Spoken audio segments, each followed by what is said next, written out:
lascio la parola a Michele Zeng, che è meglio di me vi saprà spiegare che cos'è la nostra associazione e perché stiamo organizzando questo. Piacere a tutti, io sono Michele Zeng, frequento il terzo anno di CLEAM e volevo insieme a Saverio e Martina darvi il benvenuto a questo evento. Io vi spiegherò molto brevemente cos'è B-Lab Unilab Network. B-Lab Unilab Network è il primo gruppo di rappresentanza in Bocconi. Dal 2011 eleggiamo il CD a Bocconi e dal 2013 eleggiamo un rappresentante di studenti al Consiglio Nazionale di Studenti Universitari, con sede al Ministero dell'Università e della Ricerca a Roma. All'interno dell'associazione, prima di essere di un gruppo di rappresentanza, a me piace definirlo un gruppo di amici. Siamo un gruppo di persone che sono legate a un rapporto di amicizia e una voglia di fare per aiutare il prossimo, che in questo caso sono gli studenti bocconiani, per migliorare la quotidianità dello studente in qualsiasi modo, con eventi di questo tipo, per esempio la Specialistica Calling, per supportare e aiutare i ragazzi del terzo anno e qualche ragazzo curioso del secondo anno per qualche corso, o con le nostre dispense, che immagino abbiate utilizzato tutte almeno una volta. Se siete interessati alla nostra associazione Unilab Network, potete scrivere a capigruppo, Saverio Aldo, a me, oppure direttamente alla pagina di B-Lab. Adesso lascerò la parola a Martina, che vi introdurrà all'evento.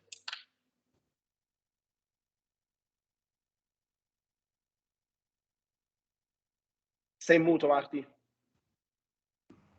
Ok, scusate. Allora, in realtà la policy è quella di parlare in inglese per i corsi in inglese, però vedo solamente gente in italiano, quindi in realtà non saprei. Vabbè, parliamo in inglese così se entra qualcuno poi nel mentre non si ritrova chi non capisce. So, I wanted to start with explaining the event. It is mainly a Q&A session, so you can always ask any kind of question whenever it comes up to your mind. And in the meantime, we'll just chat a little bit about the course and we'll just answer some more general questions. So whenever you want, just pop a question in the chat. We start today with Matteo. Matteo is studying data science right now. Hi.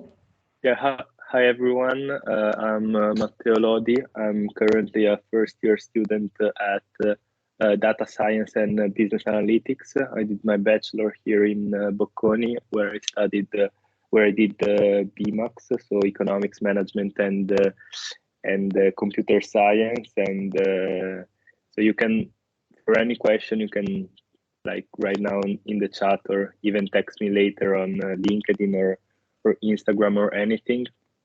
Anyway, going on to data science.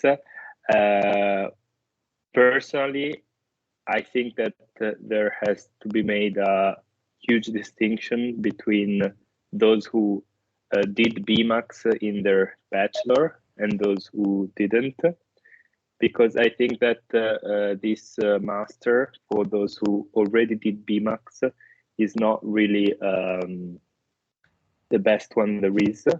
I think that the majority of things were already done during your bachelor, and so it's just a repetition of these topics, especially if you want to go to work right after the master.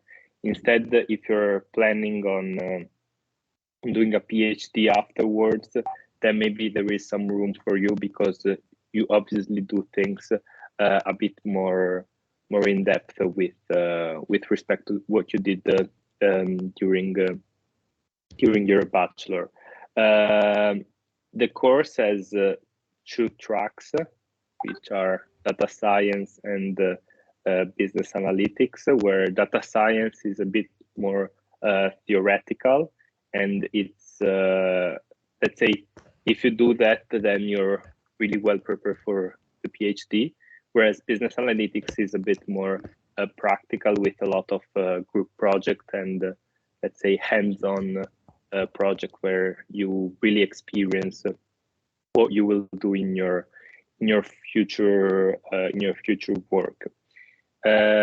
If you didn't do BMAX in the bachelor, it is something that is completely new, and don't be scared if you never did like studied the computer science, or even if you don't know well how to program in Python or stuff like that, because let's say the things are explained quite fast, but they're explained from the very basics.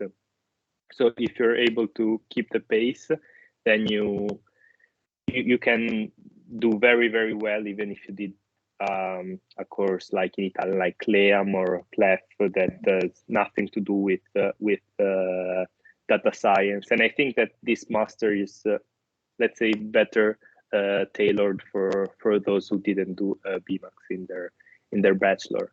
As far as the organization of the course goes, I think that they have there are great courses, and the companies, let's say, when they're presented this master, they're really interested. However, I think that at the moment there is a bit of a lack from the organizational point of view, because some exams, for example, overlap and they have clashing content. So you find yourself repeating the same things over and over again. And also it's not very well organized since it is new. And so there are some professors that change on a yearly basis. And so there are some problems from the organizational point of view. As far as what you will most likely do after studying data science and business analytics, you'll basically can work everywhere as a data scientist. What does a data scientist do? They basically extract data and they analyze them, creating a report for the management. So a classic example is, I want to launch this new product in the US, for example. I'm currently only in the European market. I want to launch this product in the US. Could you, for example, estimate how many people will likely buy this product? I have this data about the past, this data about the sector. So what's your estimate? What should we do? And this is if you want to work in companies.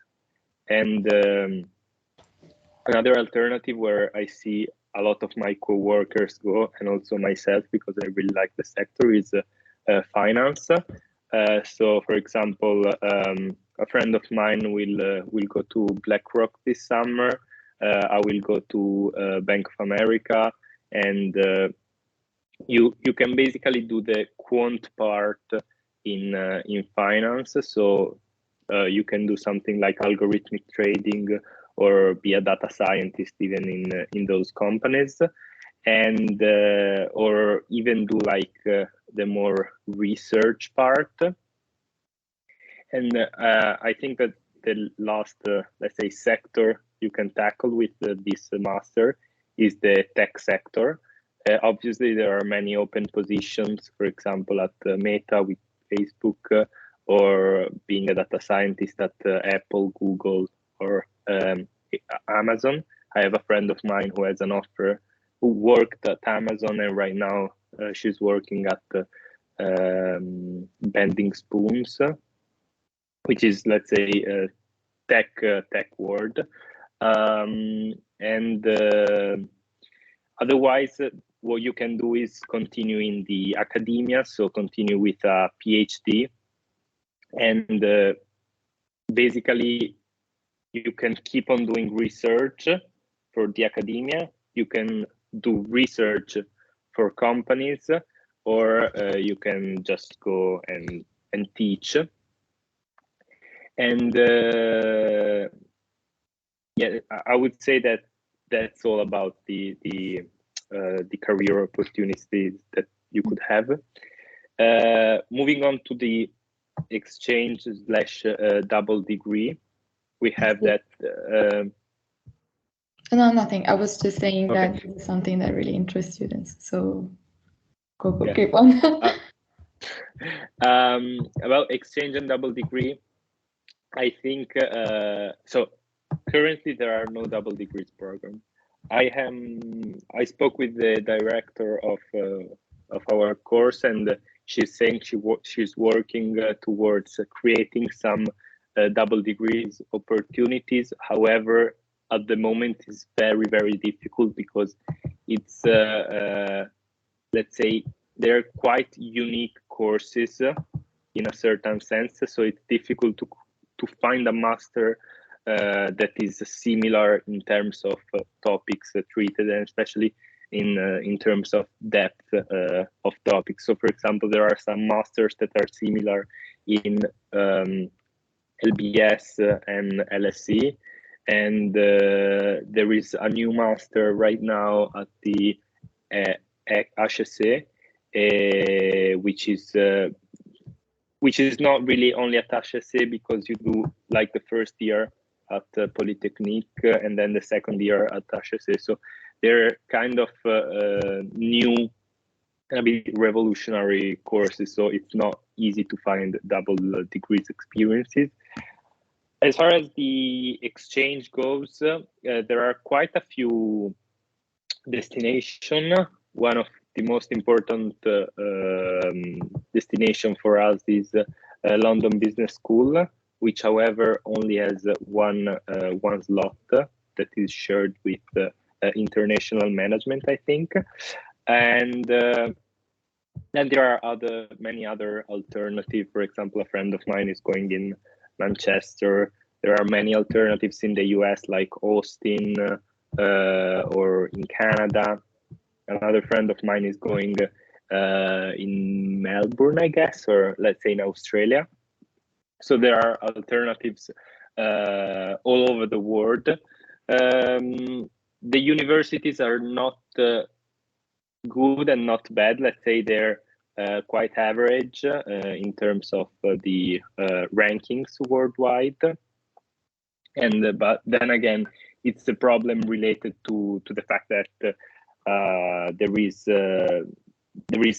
it is very difficult to find something equivalent. The only positive aspect about the exchange is the fact that you basically can have the last semester of the second year, so second semester, second year, basically without any exam, and you can finish everything on the first semester, second year, and then have that, let's say, as a free semester where you can do your exchange and write your thesis, which is what I hope to do. For example, I will go to Sorbonne in Paris, which has nothing to do with my course, like literally nothing. There are like more courses on management and everything, but since I gave all the compulsory courses, there is no need for like to convert them. Whereas some friends of mine who are going the first semester, second year, they can like sometimes convert one exam out of two, because there are like the second semester, the second year, there are only two compulsory exams, so they basically can convert one and then they have to give the others. However, it's not a huge struggle because like two courses in, I think I lost you. I don't know. Everything just frozen up. Okay. So like two exams in 1 year is not that bad. Can you hear me?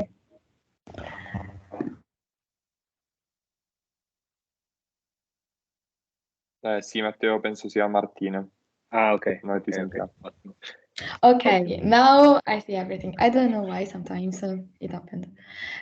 So yes, I just missed the last part of what you were saying. No, yeah, we're just speaking about the exchange and double degree, and yeah, that's basically it. I mean, the social environment is in my class. Everybody is quite friendly because you see people from many different backgrounds. So there were people like studying mathematics, studying computer science. There were people from FLEAM, BM, BF, and there were also, like, a friend of mine did psychology. There are other people who like took 1 or 2 gap years where they worked and then they did this master. So it's quite a diverse, like, let's say, diverse population, and there is everything. And that's basically it. If you have any question, you can text me, you can add me on LinkedIn, Matteo Lodi, and I will, let's say, answer to my best knowledge. You're okay. Perfect. So I don't know. I see no questions. I don't know if somebody has. If some of you have questions also, like later in the event, you can always write them, and I will just send them to Matteo. So I just thank you, because you cover every topic I think I can imagine. So I just thank you for coming, and thank you, and goodbye. All right. Have a good day. Bye bye. You too. Bye. All right. So let's now move to finance. Hi, Antonino. How are you? Ciao ragazzi. Hi everyone. I'm good. And hope all of you are good, and everything is well for you too. Okay. So guys, yes, as Martina said, my name is Antonino. I'm a second year Master in Finance student. I am in the English class, but as you know, there is actually one Italian class and there are 2 English classes, but they actually follow exactly the same program. So there is no difference at all, except for the language, of course. And also on that side, I would say that there is no real difference between studying in Italian and studying in English in terms of, just to clarify a first point that a lot of people may be wondering, in terms of, I don't know, future and job opportunities, since, I mean, I'm sure you're gonna write your CV in English, and if you know English, if you know how to translate the concept that you study in Italian, but also in that case mostly in English, since a lot of slides, a lot of books are written in English. So if you know how to translate a few things that you're gonna see in Italian, you're gonna be fine in any type of job interview and stuff. So just to clarify this first point about the language, then I'll leave Martina ask me questions, and all of you guys, if you have any, and I'm happy to answer. Yes, you can always ask in the chat, or also switch the microphone on. So why I just wanted to begin asking you, why did you choose finance, and did it live up to your expectations? Because now you're in the second year, so you can almost tell you almost finished. Yes. So it is a kind of a weird story, and I don't think it's the case for many of you, at least I hope. I was a finance student in the bachelor as well. I was studying I was in the CLEF course, so economics and finance in Italian, and I realized that I wanted to continue on the same path, because even though maybe it wasn't finance, it is not finance that I want to do for the rest of my life, I was kind of keen on studying subjects, studying math in general. So I was good at math, I liked studying math, and I wanted to study something that had a very practical application. So it wasn't, I don't believe it was for me to study such as social sciences, for example, and I thought finance could be the best sort of compromise in this sense. I wouldn't say that this should be the main reason for people to choose finance. I mean, I hope most of you are kind of interested in the topic. I'm absolutely interested in the topic, but I wouldn't say that it's been my interest that drove me to finance. It was just that I was studying finance in the bachelor. It felt like the natural continuation of my studies, and also I wanted to start my career in this field because it will open a lot of opportunities, but I think we'll speak about that later. Mm-hmm. Yes. And at the end, are you happy about finance? Are you happy about your choice? Yeah, sure. You're right. Yes, I'm absolutely happy. I have to be honest. There, especially in the first year, you would say that there are moments in which during maybe the winter session of exams in which you think to yourself, maybe I could have made an easier choice, a choice that, you know, the first year at in the Master of Finance is like 10 exams, so it's a lot of stuff to do.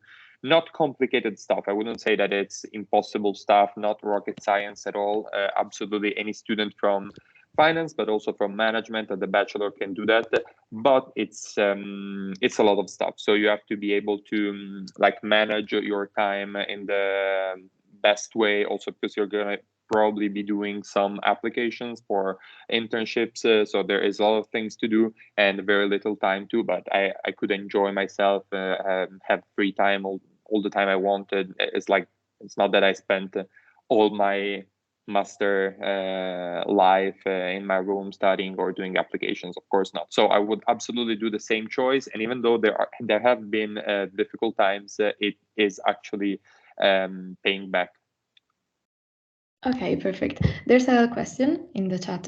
It says, sure. Go, see it. Okay, I can read it. Okay. Yes, I would say that it does prepare you a lot. There are a couple of exams that for sure help you understanding better and in more quickly, in some sense, the things you're going to study, such as I'm sure I don't remember the name, at least in English. Anyway, in Italian was Economia del mercato mobiliare, but in English it would be more or less the same. So that subject in particular, as well as there was one EGIF in Italian, because I remember the Italian names. There was, management of financial and insurance institutions, all those things, all those concepts that, of course, you're going to see again in your master, and you're going to recall them if you study them during the bachelor. But at the same time, I have to be honest, there is no, that in the difference between CLEF and CLEAM or BF and BM is just 1 year and a half, more or less. So a very few subjects, not many, and they don't make the difference. They can help you, of course, doing them can help you, but if you come from a management course, there is actually nothing you should learn before starting the course. So you're going to get anything also because you did a statistics exam, which is absolutely fine for most of the things you're going to do. So of course, it prepares you more and it gives you a lot of support, but it's not fundamental. Okay. I think you answered. Okay, yes. Marta, thanks you. And then what about the international opportunities? You have like exchange and double degree program, as we were speaking. Yes. Yes. Of course we do, and something that a lot of people say about masters in Bocconi, at least when I was a bachelor student, a lot of people used to tell me that in the master you don't usually take part in international experiences. Like maybe the double degree, yes, because it gives you an additional degree, but you should spend more time, I don't know, doing an internship than wasting your time with an Erasmus or exchange program. I absolutely don't agree with that. I applied for the double degree. There are I think it's sort of 12 places for the Master of Finance. So 12 places. There are a couple at HEC in Paris, 5 at Stockholm School of Economics. There is one in Rotterdam. There are a couple in Tokyo. So there are places, there are opportunities, and those represent the first choice for a finance student, because of course the double degree application also is earlier than the exchange one. But I didn't get in, I didn't get in the double degree program, and in the end I said that I wanted to anyway leave for some other university, some other city for my second year, and I did. I applied to the exchange program and I went to Paris. It's been a great experience. I didn't waste time. Actually, I think I've added an interesting experience on my CV, and there are many opportunities. Apart from that, if we speak of international experiences, most, if not like I would say 70-80% also of the internship opportunities will be will be abroad, could be in Paris, in London, or I did an internship in Dubai as well. So, I mean, you're gonna have a lot of opportunities to, to go abroad. And there is a question, do you know if other universities ask for the GMAT? Yes, there is just one university that asks for the GMAT about the double degree, that is in Barcelona, if I'm not wrong, but I don't remember the name of the university. Anyway, it doesn't really change from last year. So if you find destinations of last year or of my year, you're going to find exactly the same information. But I know there is just one place in Barcelona, and it requires the GMAT. All the other ones don't. Okay, perfect. And for internships and then jobs, do you think that if you do finance, it is maybe to specify yourself too much, or I don't know, tell me a little bit about that, about what your colleagues do and what you do. Okay, so I don't think that you are restricting your opportunities in terms of what you're going to do in the future or what you're going to do as an intern. Absolutely not. You can do whatever you want from a finance background. I mean, studying at a master in finance, you can absolutely work in a corporate or work for a consulting firm. They all like a more quantitative mindset, quantitative background. At the same time, I'm sure that I would say that 90% of my colleagues, at least for their first experience, take part in finance-related internships. Most of them investment banking, some of them asset management, and most of them, as I said, abroad, but some in Milan, depending on the taste and depending on what they find. But I don't think it's a matter of taste. I think it's more a matter of timing.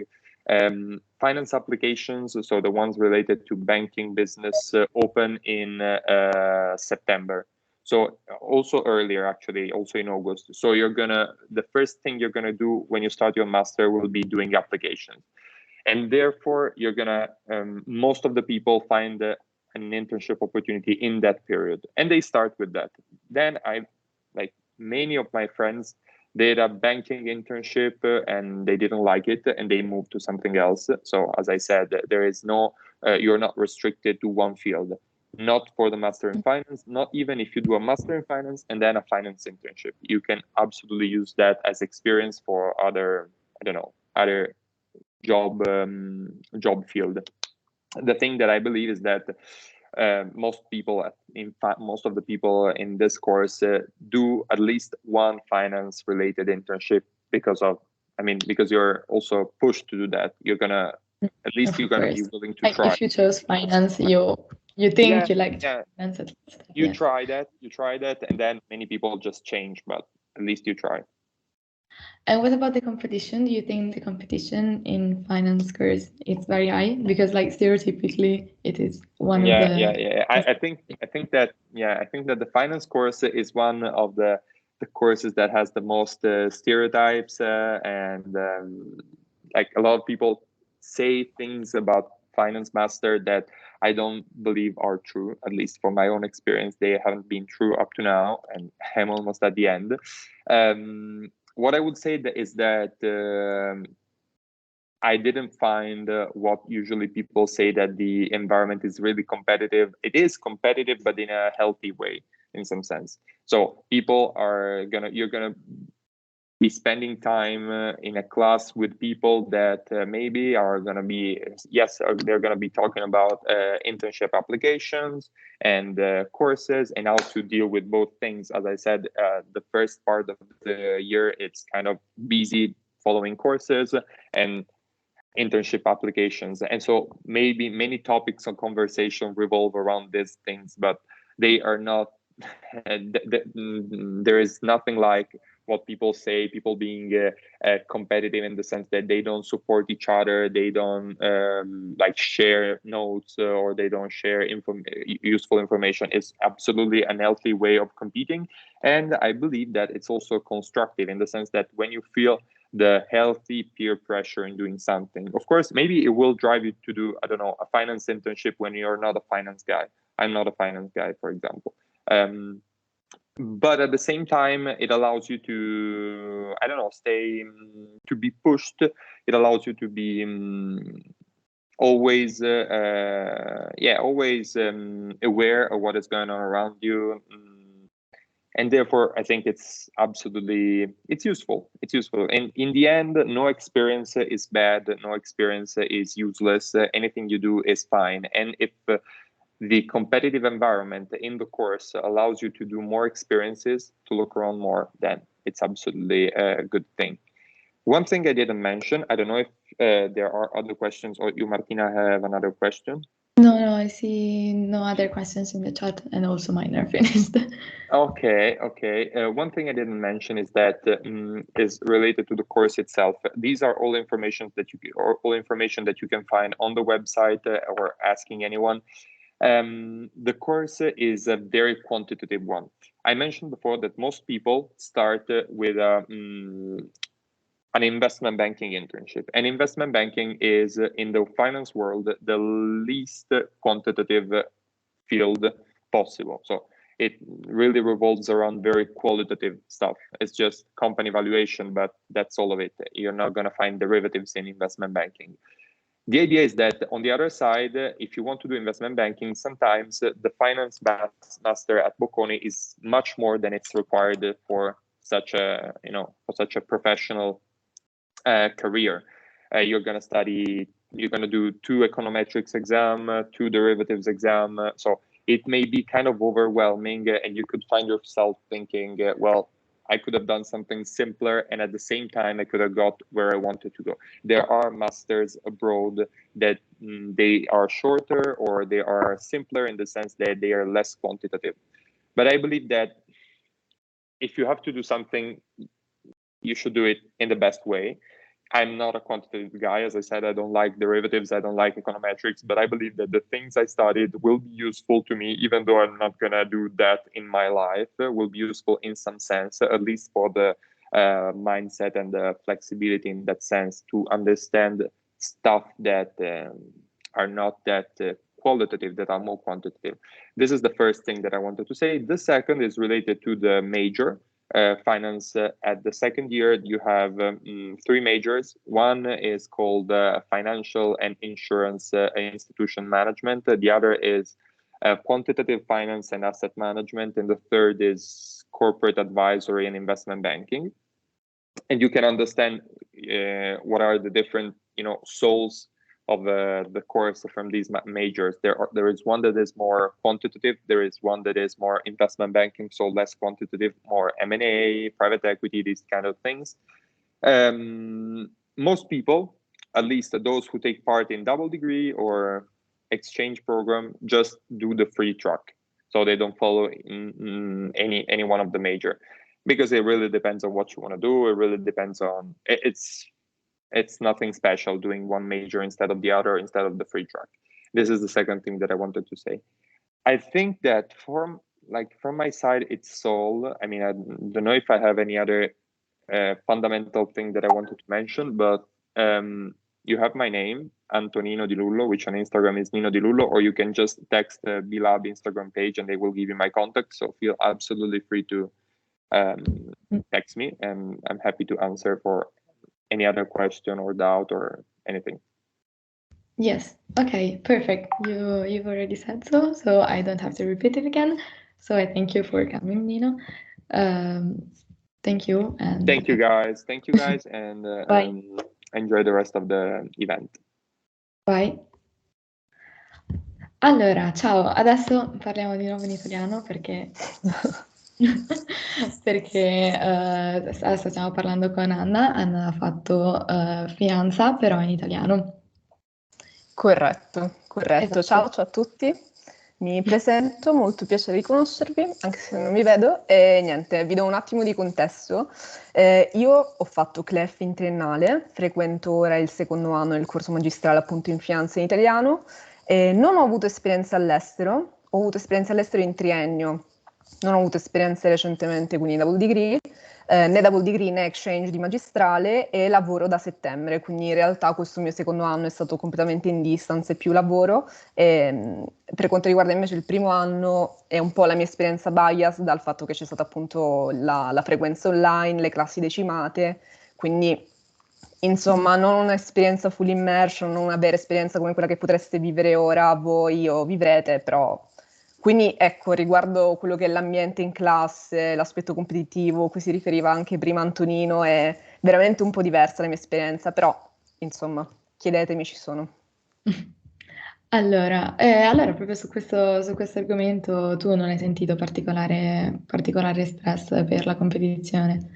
Cioè, No, oppure allora era no. peggio perché non vi conoscevate? Ma in realtà è stato un po' strano perché noi ci trovavamo a seguire in classe, perlomeno nella mia classe, circa una ventina di persone, e molti erano ragazzi che venivano da altre università, cioè che in triennale avevano fatto l'università in altre regioni e quindi non avevano molto la forma mentis bocconi dell'ansia, delle application e tutto, e se la vivevano in maniera lievemente più tranquilla, ecco, possiamo dirlo.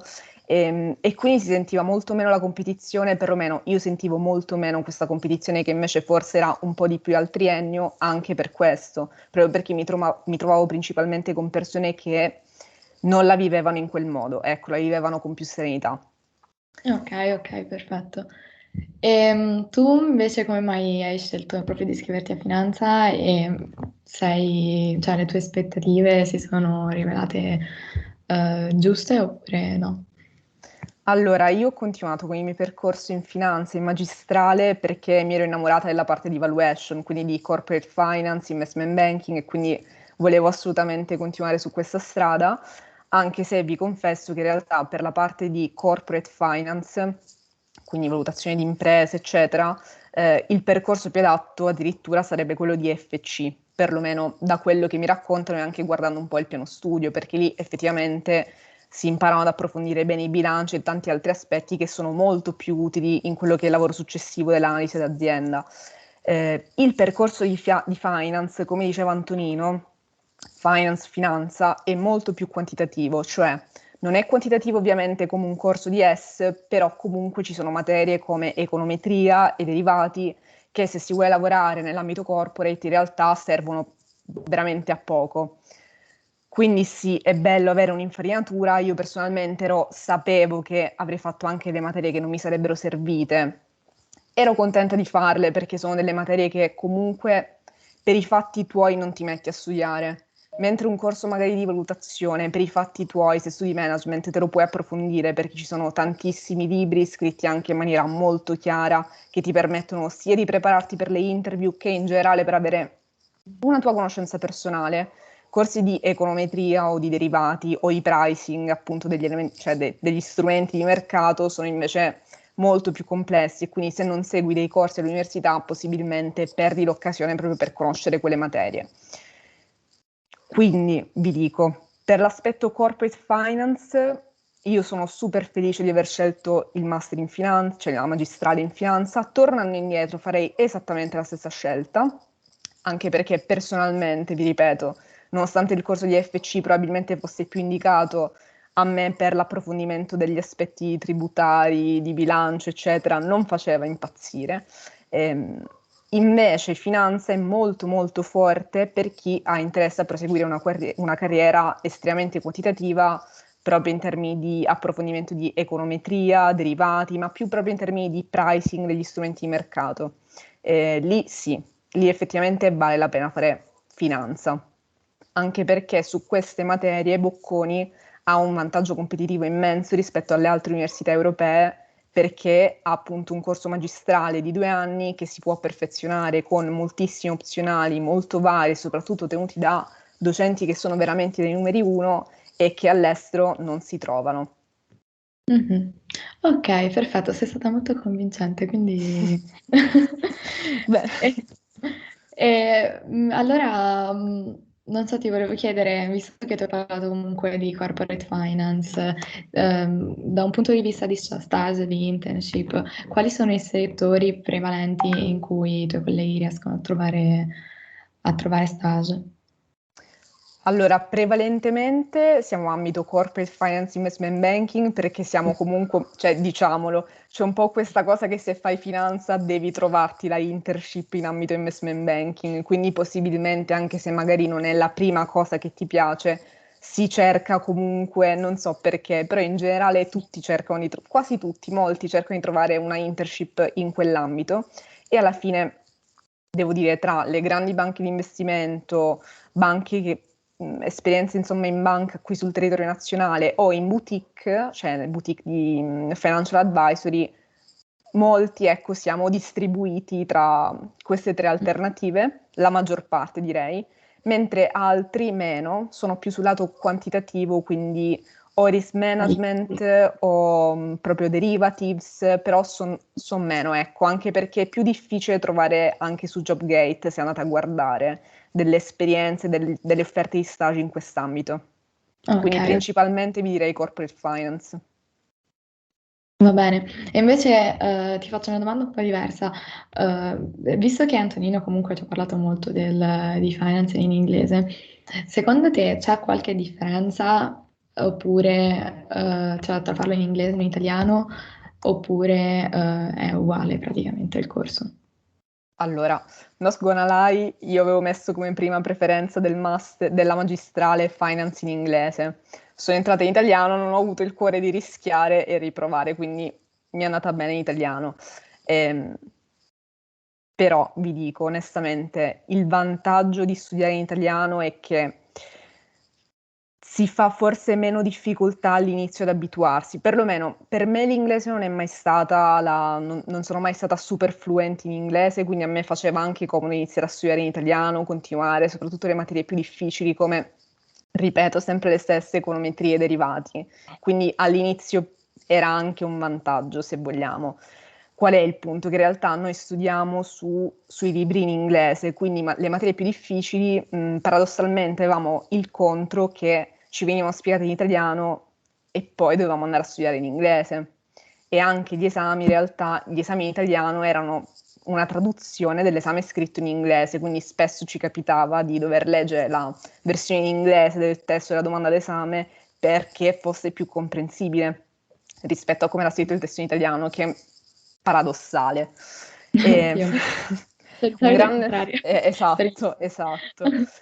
Un grande vantaggio però secondo me del corso in inglese è che ci sono gli studenti internazionali, perlomeno questa è un'impressione unicamente esterna, nel senso che gli studenti internazionali, dal mio punto di vista, hanno un approccio molto più pratico, proprio perché nelle università estere in generale l'approccio è più pratico. Quindi se sei in un ambiente in cui tutti sono molto più pragmatici, molto più concreti, anche poi nelle application, nei lavori di gruppo, nell'approccio allo studio, tu per osmosi quasi diventi anche tu una persona un po' più pratica, un po' più fattiva, un po' più concreta. Ecco, e questo secondo me è un vantaggio del corso in inglese, ecco. Non dico che non ci sia anche nel corso in italiano, assolutamente, però come vi dicevo all'inizio, la mia è un'esperienza un po' biased dal fatto che eravamo 20 in classe e si seguiva un po' online, quindi sì. Però in generale non trovo poi altre grandi differenze, ecco. Ok, invece il corso, cioè io so che il corso è proprio esattamente una traduzione del corso in inglese. Confermo. Che ne era anche lo stesso. Mm-mm. E invece, ultima domanda, da un punto di vista di double degree, sono gli stessi che puoi trovare comunque oppure exchange, sono gli stessi che puoi trovare per finanza in inglese? Sì, assolutamente, sono uguali. Cioè stesse opportunità, finance e finanza. E anche infatti se voi fate caso quando dovete iscrivervi, esce il menu a tendina dove chiede a quale magistrale sei iscritto, finance/finanza. Cioè compaiono come stessa voce, quindi formalmente non c'è veramente alcuna differenza. Ok, perfetto. Allora, io non vedo altre domande, cioè non vedo domande in generale. E mi sembra di aver coperto comunque. Ecco una domanda, ok. Allora, leggo, ok. Se vuoi, leggo io. Grazie. Allora, gli studenti provenienti da altre università avevano un background prettamente economico o provenivano anche da altre facoltà?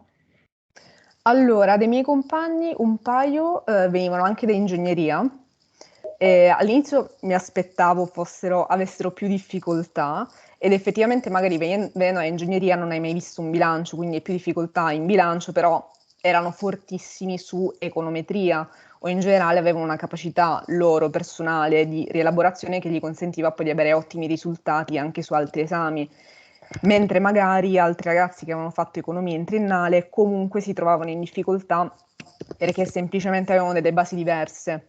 Quindi sì, in realtà background vari, direi non ho conosciuto persone che abbiano fatto qualcosa di diverso da economia e ingegneria, però anche tra quelli che hanno fatto economia veramente livelli di preparazione completamente diversi.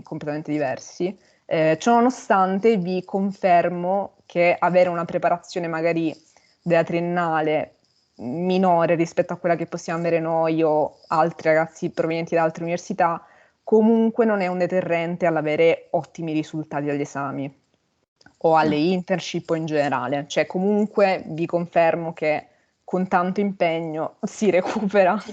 Ok, almeno. E questo, allora penso che per adesso possa andare. Poi nel caso in cui ci sono delle domande te le rigiro oppure comunque Assolutamente. Contattatemi senza problemi, ecco. Esatto, Anna Lucenti. E nulla, adesso allora ti saluto e ti ringrazio un sacco di essere venuta. Grazie a voi, buon pomeriggio, ciao ciao. Ciao. Ok, adesso passiamo. Now we move. Citti, Francesco, Citti, ci sei? Okay, right. Welcome to everybody to CyberRisk. Thank Hi. you, Martina. He studies cyber risk. He is called Francesco Citti, and he is in the first year. So, why did you choose cyber risk? It is a very popular course, so why did you choose it? And until now, did it live up to your expectations? Okay, so first of all, I choose CyberRisk basically because first is one of the newest course in Bocconi, and it is pretty original in its structure. In fact, it is a joint degree, so you go attending both to Polimi and Bocconi. And it's super interesting seeing the point of view of two different realities. The second one is that the field of study is super interesting, basically, and is super required by the market. But I think we'll have further moments for discussing the stage and the working experience, but it is one of its best points. And live it up to my expectation. Yes, it has a lot of guests, even in presence, like guests from the US, guests from Japan in presence in Bocconi, and we are few. We are only 44 in the class, so we are super covered by teaching assistants, professors. We are super well treated. You're super followed by teachers. Yeah, definitely. Yes. Since you were speaking about internships, we can go on with that. So with the work. About the internship, we have 7 companies which are like partners of the course. So basically, they're gonna offer you internships, all of you, to all of you from all the companies, and they're gonna give you some kind of opportunities where you can follow lessons and doing exam and not working when you have to do so university tasks. So they are super flexible. They can last from 3 to 6 months. You got paid from like 500 euros to 800 euros in Italy. If you go abroad, this can be more, but you have to find out your own opportunity. Companies gonna call you even on their cell phone. I mean, I'm in my first year and I got like 12 messages on LinkedIn with true proposals of starting with like to KPMG or to other consultancy firms, technology companies. And it's not usual. If you ask to some of your colleagues from other courses, it is not common.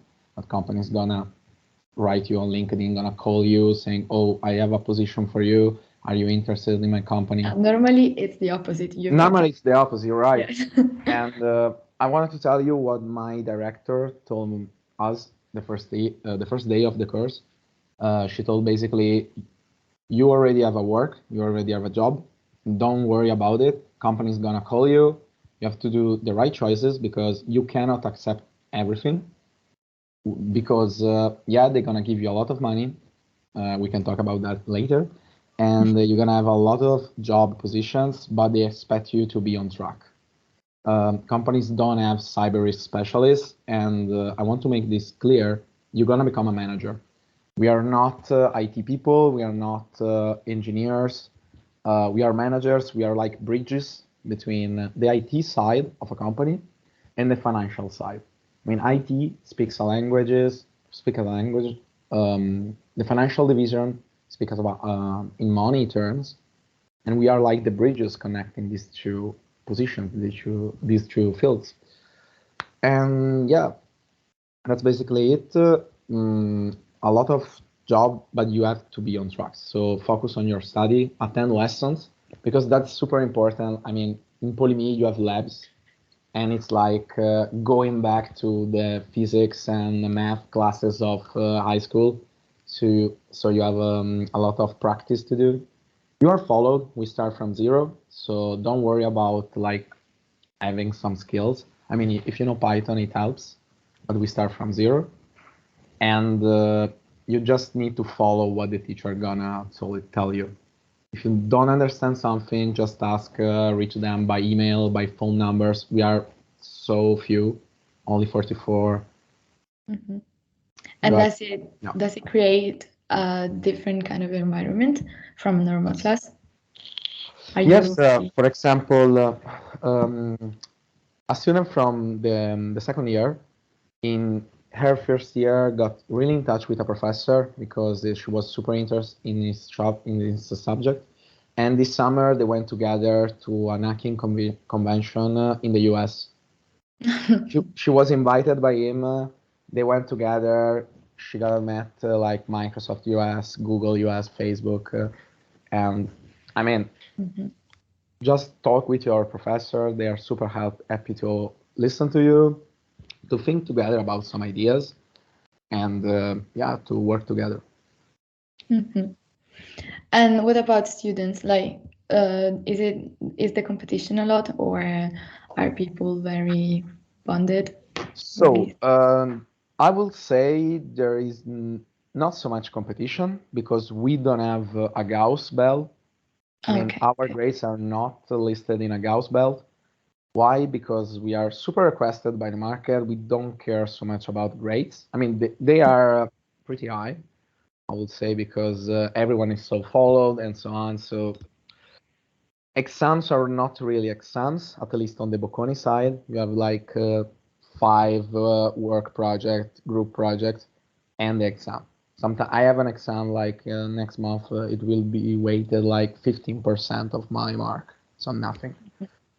And so not really a lot of competition, just for the sake of doing that. But yes, I mean we are so few, and we are mostly from Bocconi. There are a lot of students from other universities, from like even political science, but mainly engineers, mathematics, computer engineering, mathematics and engineering from Polyme. And from Bocconi, we are mostly from CLEAM and BEMAX. Okay. And so you were speaking about like the exams from the Bocconi side. What is to go on the Polyme side? How are them? And what do you think of them? There are only generals at Polyme. Okay. So first of all, How many? five generals. They are a lot. I have to admit it. That I only took 3 out of 5. But it's pretty common for the first semester of a Master of Science. I mean, in other courses, a lot of students can do 5 big exams. The average is like 4 out of 5, so it's manageable. You can don't accept marks because you are on Polyme rules. So if you don't like a marks, you can just say, "Oh, I'll go next time. I don't accept the mark. No problem." So this really helps. And It can be tough sometimes, but really just stick to the lessons. Study like every weekend. Just even a small recap, like okay, I'll read the notes. I'll try doing some exercises with my colleagues, and if it's all okay, you are good to go. Otherwise, just write to the professor. They're super help. Like you arrive 30 minutes before, and it's cool. I mean, you only have 3 hours per day of lessons, so it's manageable.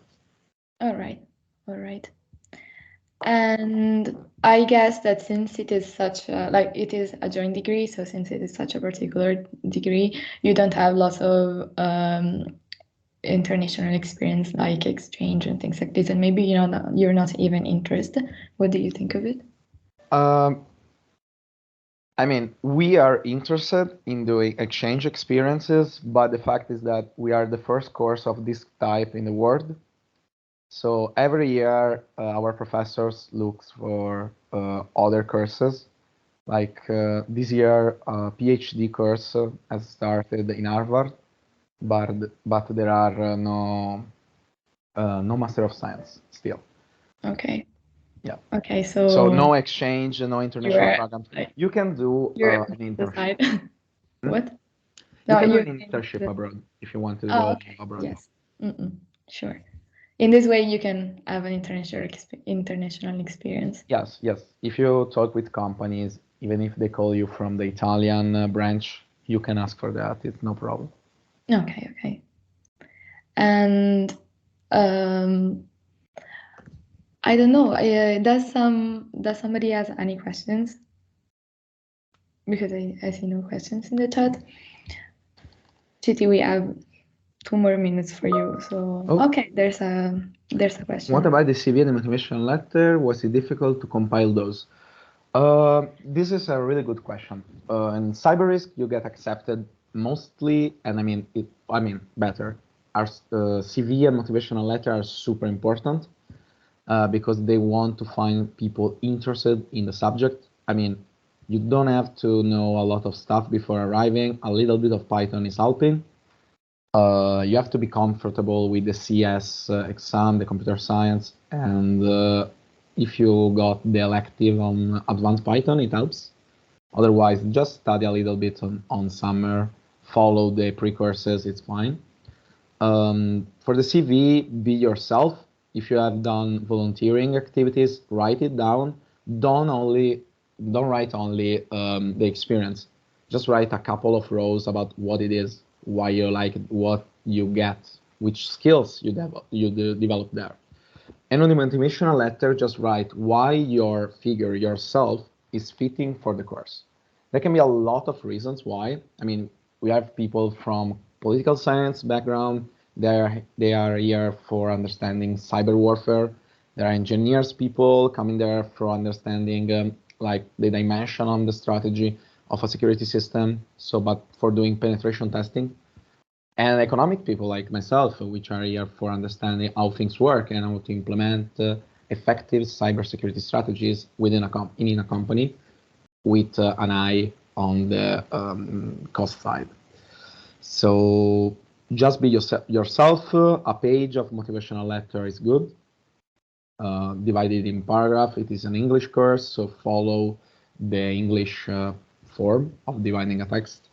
And for the CVs, stick to one page. Put, of course, your language and IT stuff. If you have done some alternanza scuola-lavoro for the Italian students, it's fine. Put it down there. It's cool. That's it. Be yourself. Okay, thank you. I think you answered. And all right, so if there's any more questions, you can always write to him.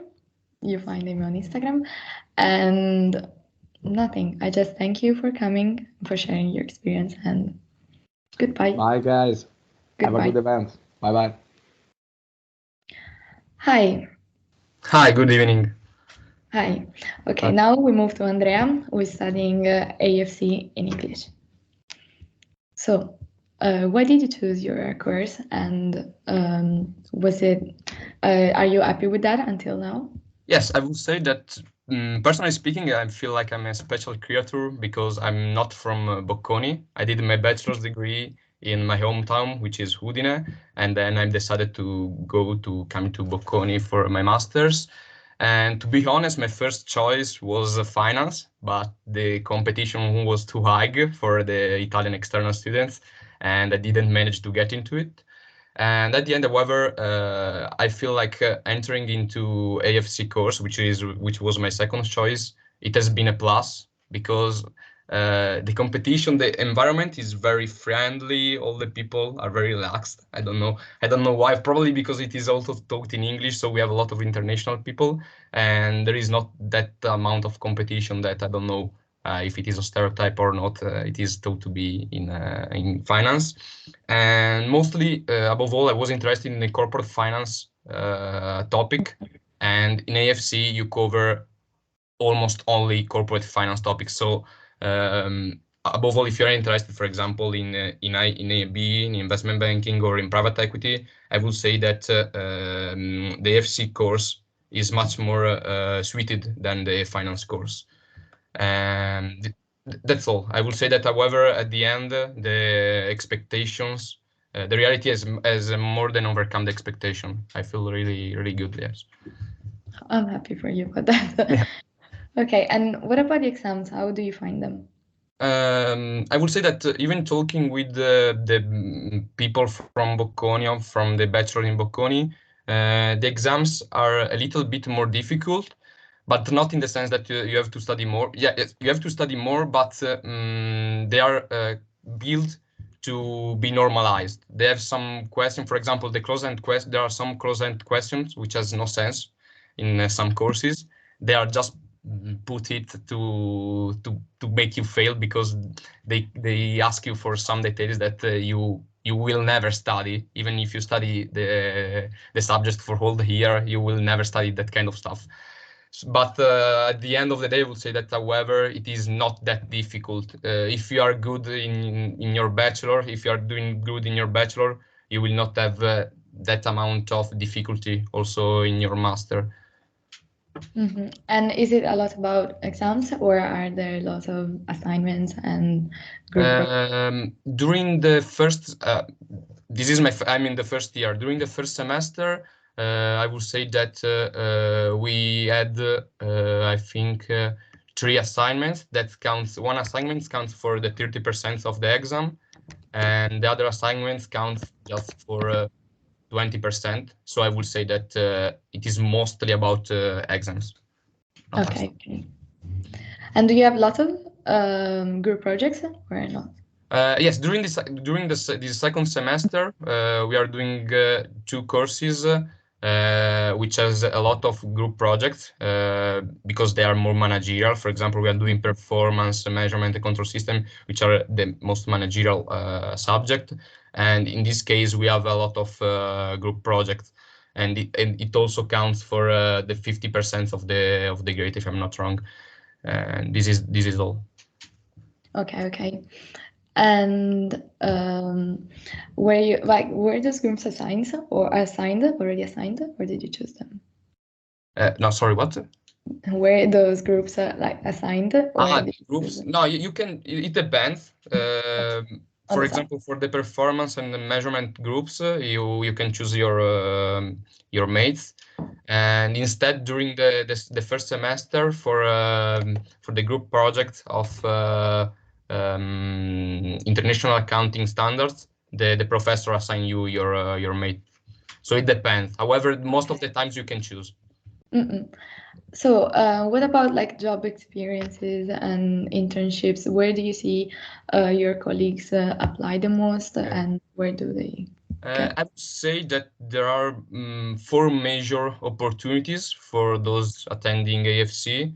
The first one is for sure working in investment banking in M&A positions, because, for example, always comparing with the finance courses, we have, I would say, competitive advantage because we also study more qualitative subjects. For example, the fair value accounting and performance and measurement. which are much more appreciated also by the banks and by the boutiques. The second major opportunity is, I would say, accounting and finance position in large multinational or enterprises such as Amazon or, I don't know, Luxottica. Then the other opportunities I can say is consulting, and in particular performance, for example, give you all the framework that you need to have when doing your business case interview for consulting. It is specific for consulting.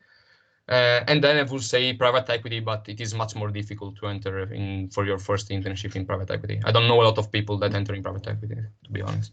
Okay.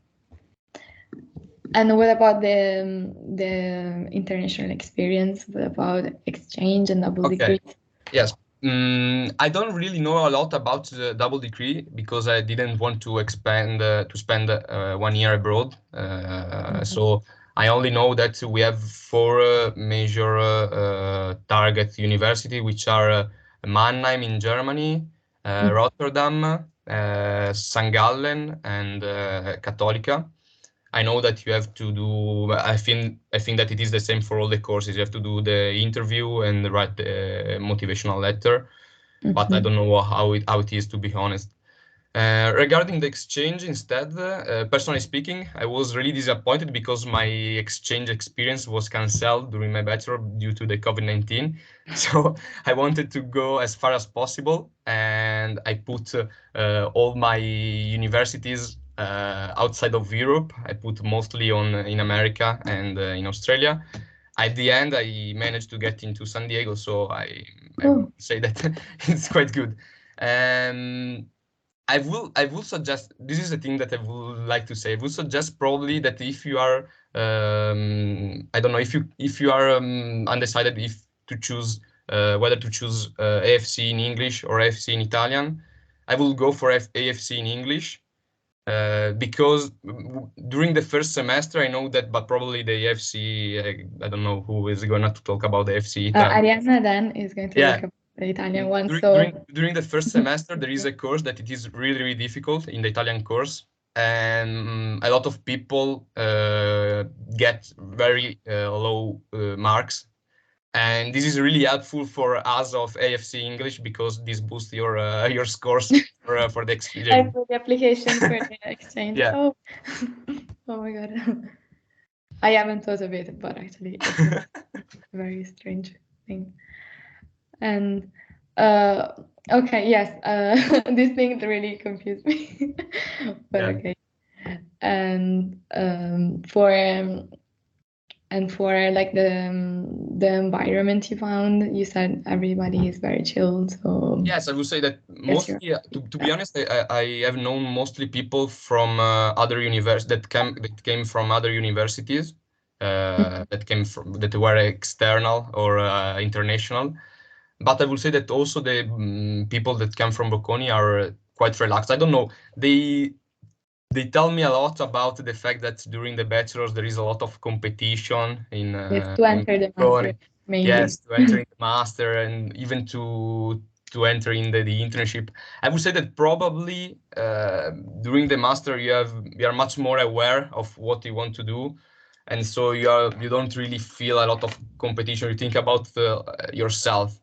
But I don't know. This is personal thing. So yes, you have to watch for yourself. Okay, perfect. I don't know if there's any question. You can always write them in the chat. You can also write them in Italian. If you don't want to write them in English, do what you want.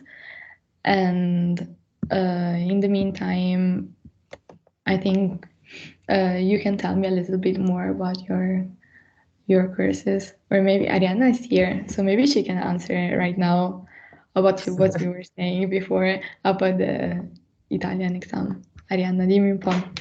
Ciao, mi presento velocemente, io sono Arianna Buscari. Okay, un secondo. There is a question for the guy before. For Andrea. Personally speaking, I studied banking and finance because I was much more interested on the on the finance topics, but almost all the people that I know studied business and administration. So I think that you should not have a problem if you have not done finance, for example, during your bachelor. It is sufficient for you to know a little bit about corporate finance, I would say. And I have to admit, there are also a lot of repetition probably during the first semester of what they've done during the bachelor. Okay. So, okay, Edo, thanks you. Okay, I think that for AFC in English, like there's no any more questions. So if there's some questions in the future, I'll just send to you so you can give me an answer. And I thank you for coming and goodbye. Good evening, bye. Bye. Ok, allora. Ciao Arianna, scusa se ti ho interrotto prima. Figurati, poi c'è stata una domanda e allora niente. Allora, sì, lei è Arianna e studia FC in italiano. Yes, ho fatto in triennale, ho fatta qua in Bocconi, ho fatto BF e poi ho switchato in italiano, non perché, lo so che tanto starete tutti pensando, sì, questa è la solita furba che ha messo prima FC in inglese ed è entrata nel corso in italiano, no, ve lo dico veramente out of honesty, ho messo il corso in italiano per primo, sono entrata nel corso in italiano perché io in particolare, la mia è stata una scelta legata al fatto che appunto i miei amici più grandi mi avevano detto che nel corso in italiano si approfondivano molto meglio e qui torniamo sul punto che diceva Andrea dell'esame infame che c'è nel corso in italiano, che è il corso, cioè ce ne sono più di uno, ma quello veramente, veramente infame con cui c'è molta differenza con il corso in inglese è l'esame di bilancio. Quel maledetto bilancio di comunicazione economica, un esame da 10 crediti, molto bello, molto approfondito, va molto nel dettaglio veramente, però è molto tosto e quindi insomma diciamo che sui punteggi exchange, oltretutto 10 crediti, giocano un ruolo non poco significativo, ma insomma comunque mi ritengo bello pesante. Ok, almeno sei riuscito ad approfondirlo come volevi. Quello poco ma sicuro, veramente, anche appunto io principalmente ho scelto AFC e non ho avuto il dubbio con Finance, devo essere sincera, ma perché io ero già sicura di voler escludere tutta la parte ampiamente quantitativa di cui appunto parlavano prima gli altri, tutti i vari econometria, derivati, che sinceramente di cui avevo già avuto un assaggio in triennale e ho detto fantastico, no grazie, questa roba non mi interessa. Io volevo fare la parte di finanza aziendale, di corporate finance, vorrei lavorare appunto in M&A e cose del genere, private equity e tutto quanto, consulenza finché ce n'è. E quindi appunto da quel punto di vista FC secondo me è veramente il corso ideale. E quindi anche approfondire bilancio in quest'ottica, soprattutto valutativa, torna veramente molto utile.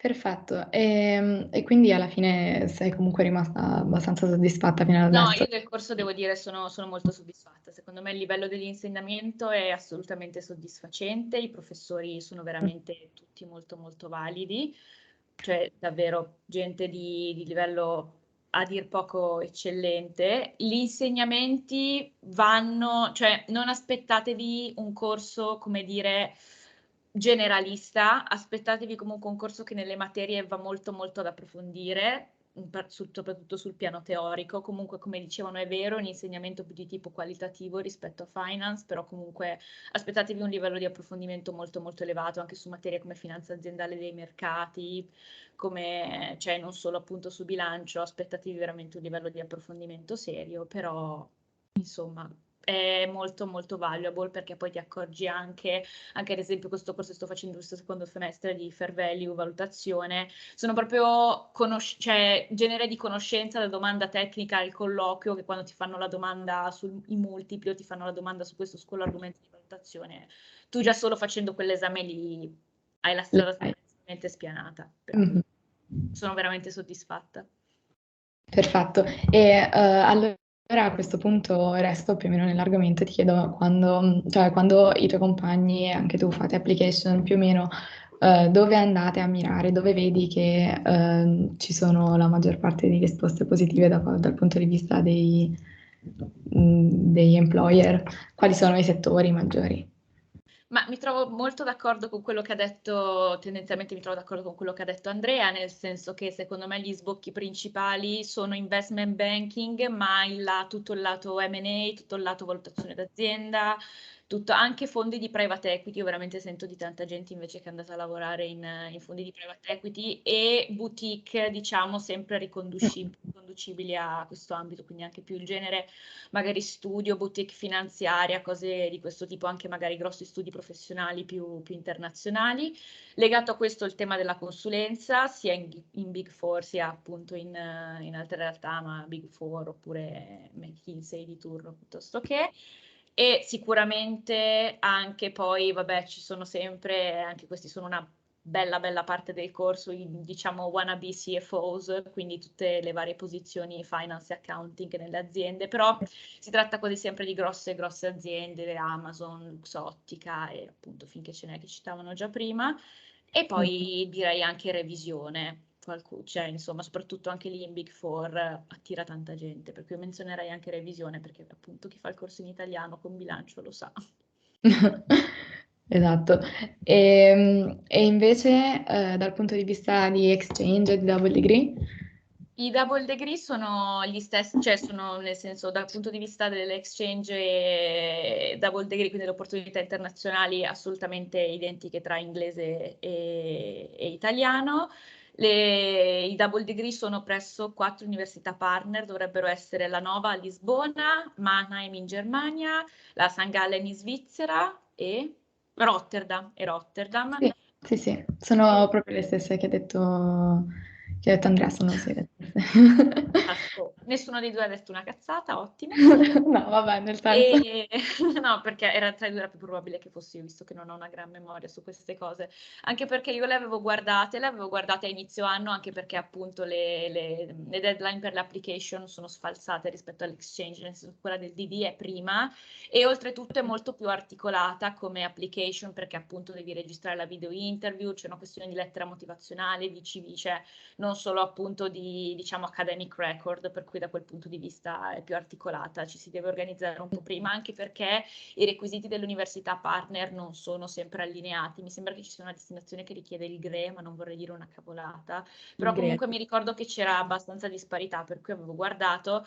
Io alla fine avevo desistito sinceramente perché l'idea di fare cioè non ero abbastanza motivata, diciamo, nei confronti dell'esperienza all'estero, ma questa è una questione esclusivamente personale e anzi invito anche voi, diciamo, comunque a riflettere veramente su quanto siete motivati a fare un'esperienza all'estero da scegliere di stare un anno fuori. Perché se siete veramente motivati, secondo me è un'esperienza fantastica che veramente ti cambia la vita, anche appunto dover scrivere la tesi nell'università partner, avere veramente una doppia laurea, cioè significa veramente entrare significativamente in un programma internazionale. Se dall'altro lato la motivazione non è così alta e alla fine sì, volete fare l'esperienza all'estero di qualche mese, volete magari approfondire meglio la conoscenza dell'inglese, di un'altra lingua, non lo so, magari il DD è, diciamo, da quel punto di vista una scelta troppo tosta, per cui io rientravo in questa seconda categoria e alla fine ho detto per me non ne vale la pena, diciamo. Però quelle sono valutazioni secondo me esclusivamente personali, i programmi double degree sono molto validi.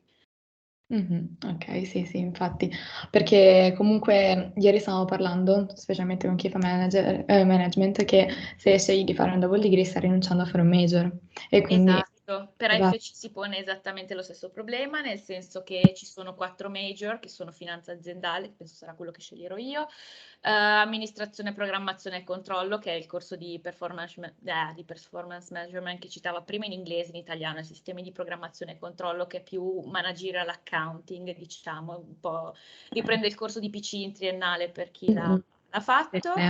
Brutto, dici? Oddio. Sì, anche a me Per me... non lo sceglierei mai quel major, però a tanti piace. Anzi, ho sentito di colleghi che mi hanno detto io ho scelto FC solo per fare programmazione e controllo, quindi appunto, bene, fantastico. C'è molta varietà nel corso, infatti, anche dal punto di vista delle, diciamo, preferenze.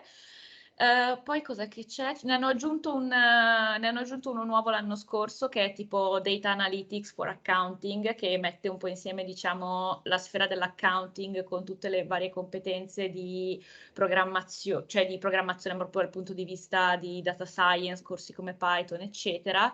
Quindi, diciamo, è un corso un po' simile, diciamo, a una specie di data science applicato all'accounting, diciamo, un genere di un ambito un po' particolare, un po' di nicchia per il momento, però effettivamente c'è molto molto riscontro dagli employer per questo major, quindi se vi piace, secondo me è molto interessante. E l'ultimo major dovrebbe essere revisione, proprio classico, tradizionale, auditing puro, diciamo. E quindi anche questo comunque deve essere valutato nel momento in cui scegli Sì, di deve essere valutato, cioè secondo me il major magari da tanti viene, cioè ci sta a voler scegliere il piano libero perché uno non si identifica veramente in nessuno dei 4 major e vuole invece fare una scelta diversa, però secondo me invece se vedete che uno vi piace andate sul major perché comunque anche gli esami obbligatori di major selezionati c'è roba veramente veramente interessante, tutti i vari private equity, fusioni e acquisizioni, deal structuring, ci sono esami veramente validi e comunque i professori tendenzialmente, cioè in particolare il direttore di corso Marra ci tiene molto al discorso del major perché effettivamente ha un riscontro con gli employer anche importante, soprattutto quando vai a fare colloqui e tutto, aver approfondito un certo tipo di, aver già preso una direzione, approfondito un certo tipo di tematiche è importante. Vedo una domanda che è quando si fa il major si sceglie alla fine del primo anno, quindi tendenzialmente intorno a giugno-luglio, e si fa il primo semestre del secondo anno, quindi da settembre a gennaio-febbraio, appunto, quando finisce la sessione invernale, perché poi il secondo semestre è previsto appunto exchange o stage e poi tesi, appunto. Quindi si fa il primo semestre del secondo anno. Per cui da quel punto di vista diciamo, si allunga un po' di un semestre l'impegno, cioè, accademico. Cioè, se uno sceglie un determinato major, determinati esami, è un po', diciamo, una prosecuzione del primo semestre, mentre invece magari altri corsi, non avendo i major, quel semestre lì, magari uno in base agli opzionali che si sceglie, è un pochino più, diciamo, già meno strutturato, invece da quel punto di vista è ancora un po' più... Sì, sì, ho capito. E invece ti chiedono quando la domanda del double degree va La fatta. domanda di double degree, la deadline quest'anno, non mi ricordo il giorno esatto, Era il però semestre del primo anno, vero? è al primo anno ed è la deadline dovrebbe essere a fine novembre, inizio dicembre, primo semestre, primo anno. Infatti voi vi chiederete, sì, ma scusa, primo semestre e primo anno, come fai, diciamo, a decidere se sono abbastanza meritevole di andare in double degree o no?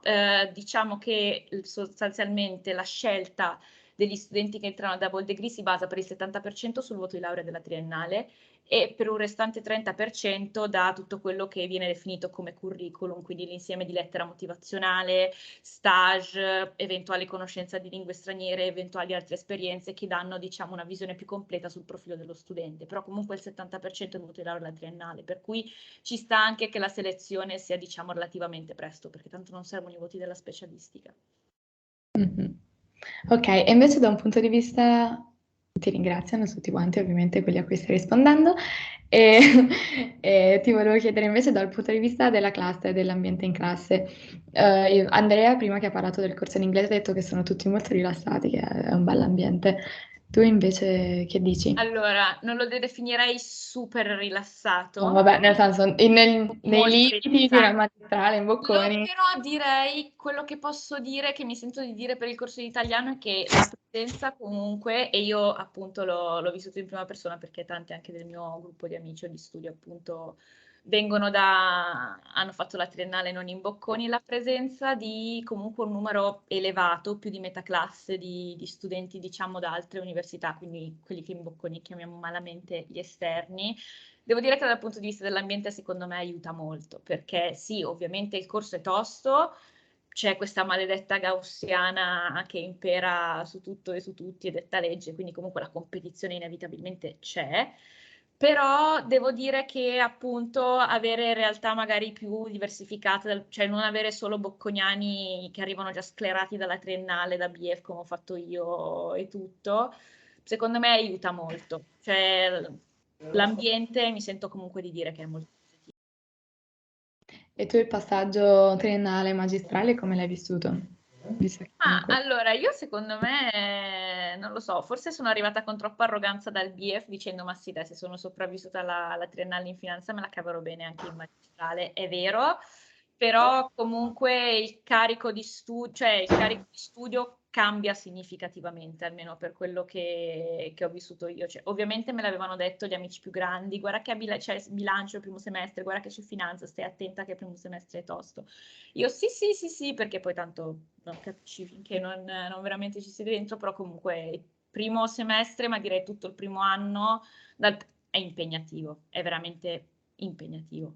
Però, voglio dire, da quel punto di vista, comunque, essendo contenta della mia scelta e vivendo comunque in un ambiente di classe tutto sommato positivo, direi che lo rifarei altre 100 volte se tornassi indietro, ecco, nonostante la difficoltà. Questa è una domanda, una mia curiosità anche, ma competizione BF, competizione FC, quale vince, qual è più forte? Diverse. Quella di BF forse non so come dire, è più infantile, è più da triennale e è più infantile tendenzialmente. Da FC è meno sulle bambinate, meno sul magari cercare di farsi vedere in classe, ma è più, diciamo, sentita da un punto di vista reale, professionale, e anche, diciamo, di rendimento nello studio. Cioè sono sempre tutti molto preparati, quindi è più, diciamo, un voler essere preparati comunque tra gente che tendenzialmente è molto brava. Ok. E invece, ecco, un'altra domanda. Sono Allora. anche BF, vorrei continuare con le FC in inglese, però ovviamente anche le cose mi andrebbe bene. Tu hai notato tante differenze con la triennale? Allora, vabbè, a parte il primo giorno che è stato stranissimo fare lezioni in italiano dopo 3 anni in inglese, ma questa vabbè è una cavolata che si risolve assolutamente dopo mezz'ora. Non ho, diciamo, dal punto di vista prettamente linguistico ho avuto difficoltà banalmente perché secondo me è molto più difficile abituarsi a studiare in una lingua che non è la tua lingua madre, che non il contrario. Quindi una volta che tu già ti sei abituato a studiare in una lingua che non è la tua, poi semplicemente devi solo rifare il passaggio di tornare indietro che in una lingua che è tua il problema non si pone. L'unica forse differenza che riesco veramente a rilevare tra lo studio in inglese e lo studio in italiano, ma quello vabbè è fisiologico, lo sappiamo tutti, è dato il fatto che lo studio in italiano comunque tende a essere più teorico e più ridondante, diciamo, su alcuni concetti. Quello in inglese, anche banalmente nella Portami una matita e tutto e un foglio su scrivere. è più lineare, però insomma al di là di quello no, non parlerei di difficoltà assolutamente. E invece tipo ti è mancato l'avere dei compagni internazionali? Ti ringrazio Martina. Sì e no. Nel Ok. senso, sì, da un lato sì, mi manca un po' l'international environment della triennale e tutto quanto. Dall'altro lato, però, forse essere tutti studenti, cioè, ovviamente, dato dalla base linguistica del corso, studenti tutti italiani, anche se appunto provenienti da università diverse e tutto, significa anche che siamo, come dicono gli inglesi, we're all on the same page, quando si tratta di modo di apprendere e modo in cui le lezioni vengono impostate. Cioè tante volte, ad esempio, a BF i professori si lamentavano che magari gli incoming students da altri paesi che arrivano quindi da high school, come può essere ad esempio quelle basate sul modello tipicamente anglosassone, fossero magari meno ferrati sull'apprendimento teorico dei concetti e che quindi loro come professori dovessero diciamo un po' rallentare da quel punto di vista e tutto, quindi si lamentavano di queste cose qua, cosa che invece in italiano non si pone perché abbiamo sostanzialmente tutti lo stesso modo di apprendere e quindi anche lo studio è molto impostato su una base, diciamo, da quel punto di vista molto approfondita. Quindi sì e no. Ale, portami un cazzo di pezzo di... Ok, perfetto. Ok, e questo. Allora, vediamo se ci sono altre domande, perché comunque...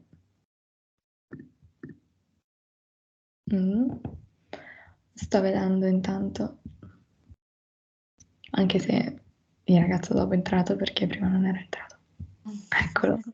Ok, allora Arianna, io ti saluto. Nel caso in cui arrivano delle domande su Va FC bene. in Ma italiano, stalkeratemi scriveteci. pure su Instagram, su LinkedIn, per mail, dove vi pare davvero. Sono più che disponibile, ci mancherebbe. Grazie mille di essere venuta. E Grazie a te Marti e grazie a tutti di aver partecipato. Buona continuazione dell'evento. Ti saluto, ciao. Ciao. Ok. Matteo, Giugo. Morning, ciao a tutti. Hi, okay. So we speak in English since S is an English course. Now we moved from AFC in Italian to S with Matteo Giugovac. Ciao a tutti, good morning everyone. I hope you are fine. I'm graduating in 2 days, so I'm a bit time constrained, but I hope you will appreciate the effort to be here. And first and second year ESS students are not present because they are being killed by the exams. No, just joking.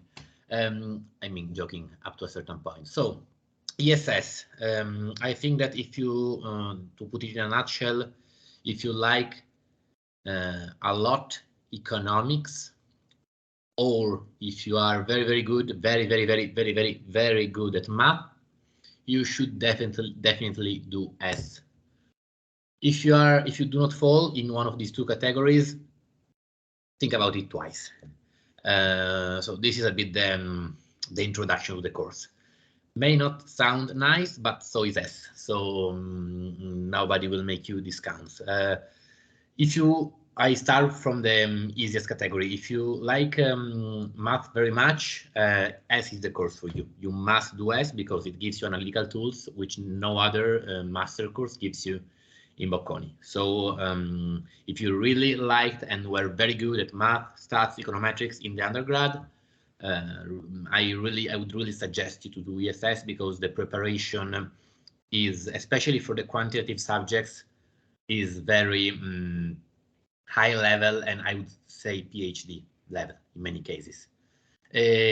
So this is the easy category. The tough category is if you like econ a lot, if you like economics a lot and you think you want to pursue a career in the research or international organizations, you should do ESS because it is the course that gives you the best, let's say, the best way, the best ladder towards this type of careers. But especially if you don't like or if you are not very good in math, be prepared that you will probably suffer. Suffer, of course, to the extent to which studying is suffers, but you will have to study a lot. I mean, I usually say I did BF in my undergrad, and I usually say as a joke that I studied more in each semester of ESS than in my whole undergrad. And this is a joke, but there's some truth in it. I would so you will need to study, especially if you want to do it well. Of course, if you are not interested in grades and in taking important exams, it's not that hard. Of course, it's always depend on you. I'm imagining that if you are here and listening at 7:30 p.m. to people talking about grad schools, you will be pretty motivated and pretty thriving people. So I'm not assuming there will be the, let's say, bottom part of the distribution of the grades, of the grade distribution, let's say. So this is a bit of to give you a context, a feeling about ESS. How is structured S? S is structured, you have a first semester which has the two strong courses, which are math and stats. And then you have a second, and then you have a low exam and another exam which is called EGS, which are not important. And then you have in the second half of the first year, you have econometrics, which is another tough exam for ESS. We call them the three gracies for Italian, so the tre grazie of the ESS,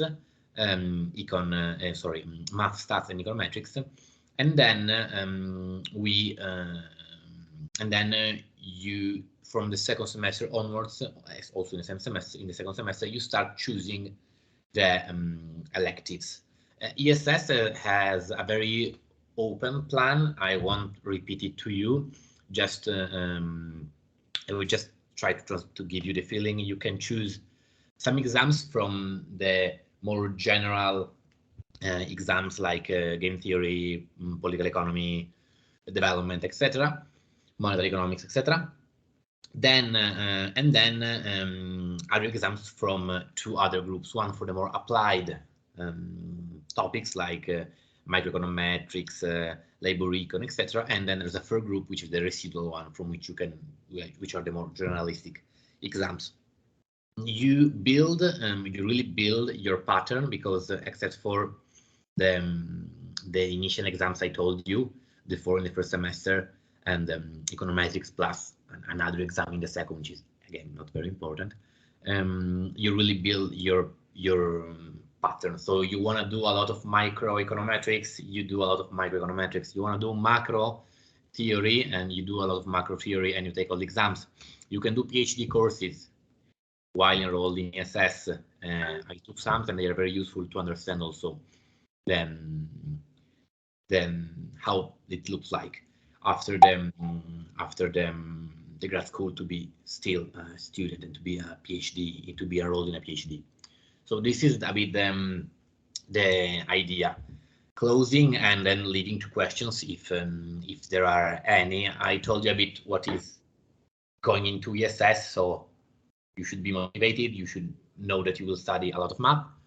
I told you what is ESS as, let's say, core exams and material stuff, the meat. And now I'm telling you what is going out from ESS, which is, first of all, the greatest, probably one of the greatest pleasures you will experience, because it's very nice to go out from ESS.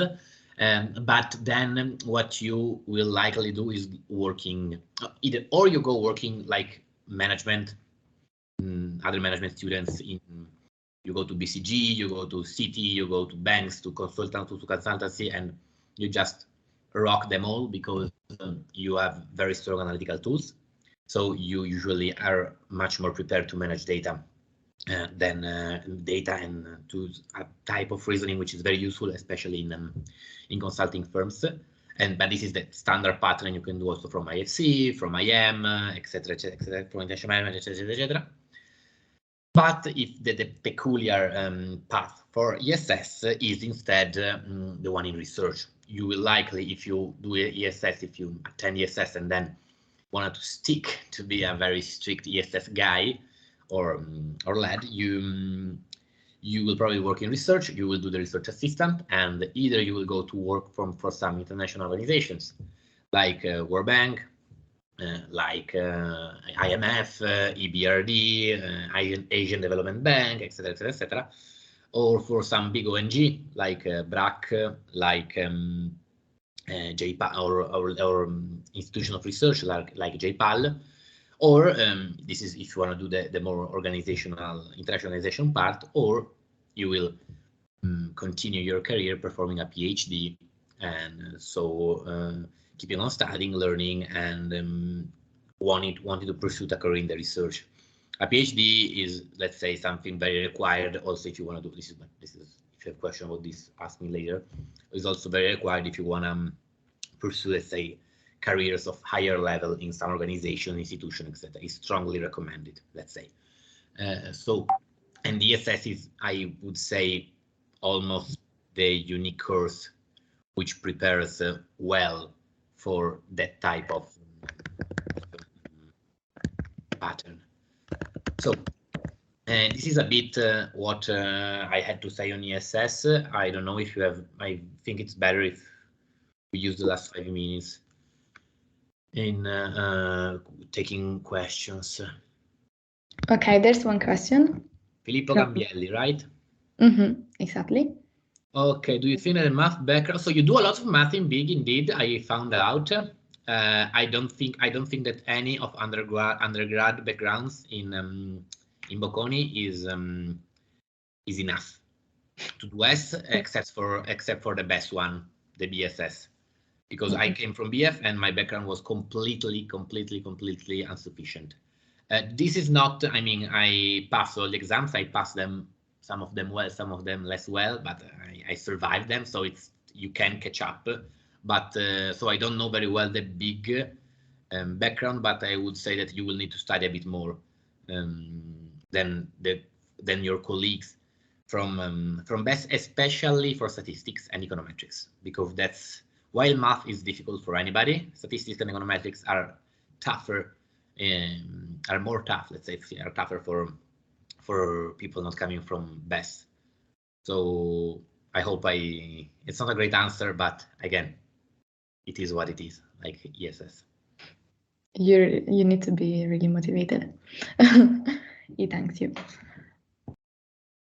Okay, so if you have any more questions, always write them in the chat.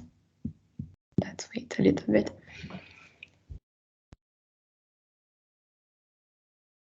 And Joe, since you said lots of like things about how S is tough, how tough is S, now say something good about S. The fact that it's tough is great because. Yeah. Oh, there's another question. Wow, great, Okay. Great question. Uh-huh. That's a great question, Apolline, I think. Compared to LSE, how are Bocconi students coming out of ES perceived? This is, of course, my perspective is biased, of course, since I am a ESS student, but people coming out from ESS just destroy the consultancy. You're asking for, yes, the consultancy business cases and then the interview process. They simply kill it usually because, I mean, either the economics one, so Oxera and all the, I'm not in the business, so I only know Oxera, but all those more consultancy, Compass Lexicon, etc. But also for more BCG, Big Free, etc., McKinsey, etc. Usually people from ESS, I know that as soon as, I mean, average person in ESS usually does pretty good in those environments, and they are perceived pretty well. I know for sure because of the analytical background and because ESS gives you the type of reasoning that is needed very much in consultancy too. But while ESS is very, very formal, okay, it gives you a very mathematical, it's a very mathematical approach and a very rigorous approach. In consultancy is not needed that much and with that degree of formality. So to me, compared to LSE, I don't know because, and I don't know talking about the comparison with LSE about consultancy, but I know that usually on average, ESS students do very well in consultancy, go to work to the UK, go to work in Europe, and so it's a very competitive course in that respect. And if you're interested in the industry part, you don't have to kill yourself so much on exams. I mean, all the S is pretty tough if you're interested in the academia part, but if you are doing it to just to train yourself in math and have a good signal on the market, on the job market, it's not that tough because you don't need to have super grades in math and stats, and there are exams that are not that tough and that can rise your GPA. So so this is a bit the idea also for those. I mean, this is also a suggestion. Martina was asking, give two perspectives in the last minute. I will give you some hope about this. And if you want to do academia, S will be probably tough, and but because it just prepares you to the PhD, which will be super tough. So I mean, it's just scaling up what's going on in the future. But if you want to go more in the industry, in either financial or consultancy or just general industry, don't think it will be too hard, because you won't have to take some exams, you won't have to be too competitive on the GPA, and you will really have an edge on people coming out from management, because maybe your life will be a bit less pretty, but your analytical skills will be much better. And this, trust me, because that's I've seen it with my colleagues and friends, very smart people who was in undergrad with me and did other types of paths in the grad school, ended up being, in my opinion, less prepared on the side. Then the slides are beautiful. They know what a value chain is, and all other things I don't know, but that specific type of reasoning, and ESS is very preparing. For any questions, of course, feel free to contact me privately, hopefully after if I graduate. Okay, so now I really thank you for coming, also because you're graduating today, so you're super busy, and I think I'm just saying to you goodbye, and I'm moving to Malvina. So she's Malvina, she's studying PPA. We cannot hear you, you're speaking with the mute. Oh, I'm sorry. Can you hear me now? Sorry. No, don't worry, don't worry. Okay. So you're in the second year now. So you have. If I interrupt you, can you hear me now? Because sometimes I have some issues. So just okay. Yes. Can you hear yes, me? Can you hear you? Yes. Perfect. Okay. Sorry. I was just saying that you're studying in the second year, and you're now studying in LSE. You did the doctorate degree, and just to give like a background. And I wanted to tell you, like, why did you choose PPA, and did you like it at the end? Yes. Okay, so actually, basically, the story is that when I had to choose for my bachelor, I wanted to do political science courses, but like I really liked the content of the political science courses, like the big one in Bocconi, for example. But I really didn't have the courage to choose it because I didn't know much about career opportunities after political science courses. I didn't know how a political science course would be like and everything like this. So that's why at the beginning, during my bachelor, I chose to go with the BM course in Bocconi, the one about management. And well, actually, I did the one in Italian and then switched to the one in English, but still in management. And then after 3 years in management, I was so done, also because I studied kind of management and economic stuff also in high school. So I was literally, I enjoyed management, but I was literally done. And when I saw the double degree, because I'm enrolled, as you said, in a double degree program, so I did my first year in Bocconi, and I'm doing now the second year at LSE. And I completely fall in love with it. Like I really liked the structure, the content. Like after 3 years in the university, I really got to understand how it works after uni. So what are the opportunities at the career level, even after a political science course. So I chose PPA basically because I had deep interest in that. And I really liked it. And after 3 years of management, I even realized that I liked it even more. So after the first year, I would definitely say that I'm very happy that I did it. Because like among all the courses that Bocconi offers you, I couldn't make any better decision because it perfectly represents all my interests, what I want to do, and also that like I see it because when I used to study, like at the end of the 3 years in management, I was like, okay, I'm gonna do that because I have to do that. While instead during the first year of PPA, I was super excited and I was very happy and engaged in what I was studying. So I would definitely say yes, I'm very happy with the choice I made. Okay, yes, you look so passionate about it. You also got a little bit of the English accent from London. So also I wanted to ask you, like, what is the main difference, like apart from content in the exams, from the bachelor to the master program? Yes, I think that some other of my colleagues has already mentioned this, but like the intensity of the course is completely different. So I was used to have like many things to do during my bachelor, apart also from studies. So I was used to have to organize myself and manage time, like to be on time on anything that I had to do. But the master is like literally on another level.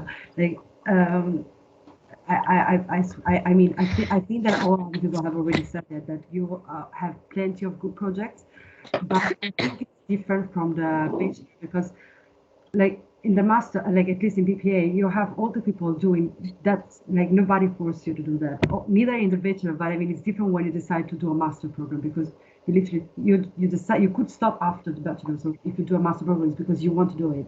So And the master in the PPA, you have all people who are really like passionate and engaged in what you're studying. So when you have all the project, I mean, probably also know other courses in Bocconi, but I can tell from my experience in PPA, they are very passionate and engaged in what you're studying. So when you do a project, like there's not literally that much of ghosting or people they don't know what to do and how to do.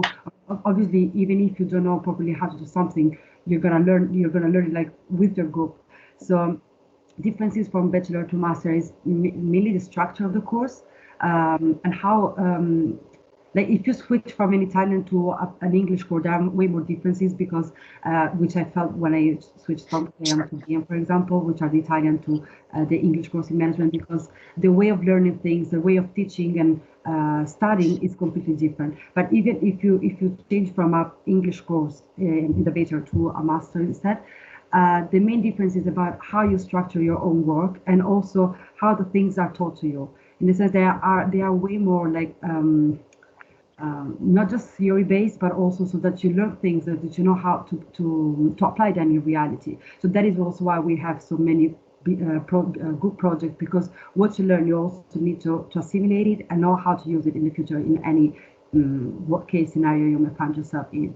So I'd say the biggest difference is this one, but it's something that it's very stressful because even if you know it, you're kind of unprepared because you start studying, then you find yourself in mid-October with the partials, then in November you only have just group projects, and then it's already December and January and you have to do all your exams. Exams again.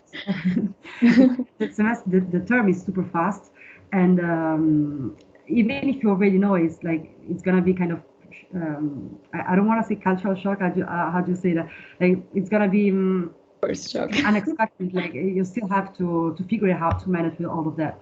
But I honestly really enjoyed it and like it because, as I said before, it's something that I really liked even before the bachelor. So like it was stressful, but it was worth it. So I was happy in doing all those stressful things.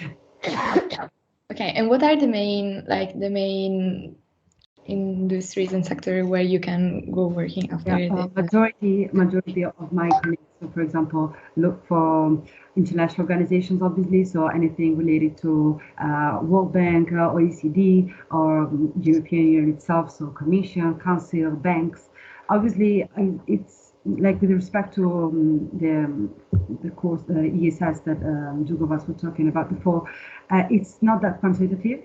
So it has some background, but it's literally just some background. So we have, for example, a course of game theory, which really is very useful in the field of any career that you'd like to take.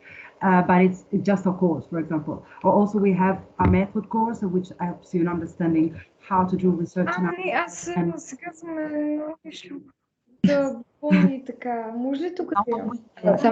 the microphone on. I don't know.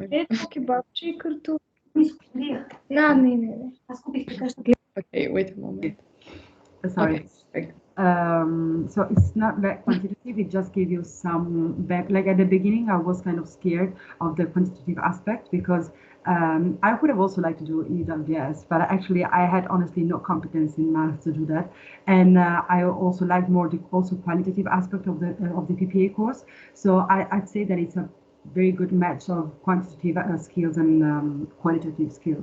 So there's nothing to really be scared of. And I also have many people in my class which come from different background, for example, philosophy or history. So obviously it's going to be kind of harsh at the beginning to keep up with anything with some, for example, with the game theory course, which has some basics of maths, or also with the quantitative course of methods, but actually you learn them and it's okay. Like you can perfectly do it. Okay, perfect. And what about the international experiences you can have? Sorry, because I didn't my answer. So I was saying that in terms of career opportunities, it's mainly about yeah, I forgot that. International organization, European Union, OECD, ADB, EBRD, like banks in terms of development reconstructions. But obviously, it's a bit more deep. That's why I deviated my answer. It's a bit more difficult to get in those roles in which quantitative skills are required. So maybe PPAs are better fit for those people who like the environment, but do not really feel that quantitative. So that is why I was saying that it's a perfect fit for both quality and quantitative skills. Okay. And in terms of international opportunities, well, I honestly didn't apply for anything during the course because, as I said at the beginning, I'm enrolled in a double degree with LSE, and it's actually a completely different application. So you apply for there are two main double degree opportunities, one with LSE and one with Salesforce. But for these two, you don't have to apply like for all other master programs during the first year of the master, but you have to apply like as a normal procedure. Like when you apply for PPA, instead of applying for PPA, you should be applying for the double degree. I think that for this year, the deadline is I think the deadline is already passed. It's already passed, exactly. But still, you can apply for two other double degrees during the first year of the master, which are one with the Hertie School not the Hertie, sorry, with Mannheim, and the other one in Brazil. One is there are some exchange programs in Berlin, Singapore, in California, and I'm missing other two, don't remember, but there are some like 5 or 6 places where to go. I have to be honest that I don't know how many places, but I have the perception that there are not really that many as all the other courses in Bocconi. But also because like in PPA we are only 60 people, and let's say that 15 of us are from the LSE double degree program, 4 or 5 are from the Sciences Po double degree. And then there are like 40 people left. Some go to double degree, some go to exchange, and some just don't even apply because they're not interested in the international opportunity abroad, let's say. Okay, so it's a very small class. Yeah, so. It's a small class, and actually the first year like we're all together, and the second year everyone is somewhere else. So. Yes, and how do you like? Is it like? Does it help to create a community, or does it make you feel more in competition with the other? I have to be honest that I was kind of not surprised, but coming from a Bocconi course, I was expecting like competitive people and everything that all other people already said in this event. I swear, but no, in the sense that there are many people coming from non-Bocconi students. I have to say that there are not so many international students, at least like last year. I don't know about this cohort. The percentages was low for international students, but there were many like also Italian students with different international backgrounds. For example, they studied elsewhere in London or in Germany. So like it's quite different. It's quite variegated. The social environment, and also it's very like I didn't really feel the competition. Like everybody was helping each other. We were giving always notes out and studying together, like helping each other. So honestly, in terms of that's why I said I was quite of surprised, because coming from the Bachelor in Bocconi, it's not that I was expecting, but I was used to that level of competition. So when I switched to BPA instead, and seeing all the people being available, giving you notes, that is something that like for free and not for pay, not that you had to pay for them, was very good. So I got to know many people, and yes, it was good. Good. This is like a good thing to know. Yes. About. Yes.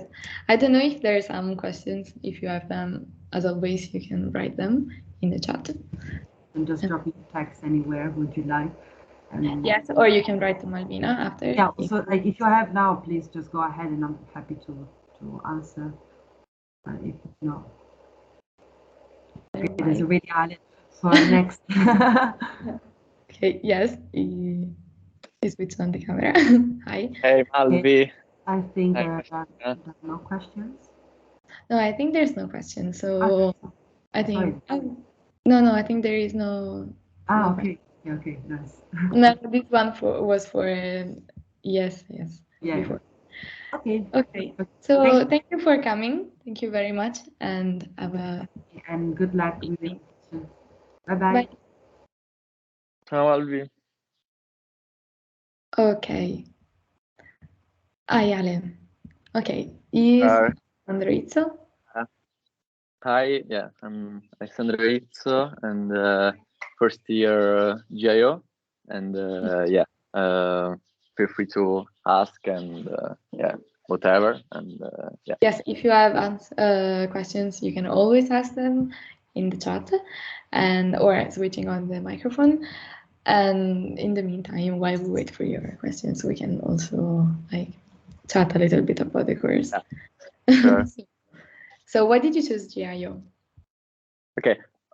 I was looking for something somehow in the middle of management and economics, and I knew that, for instance, private management was on my way, and yeah, I was very interested in the public economics, public management, and yeah, the full name, no, is Economics and Management for Government International Organization.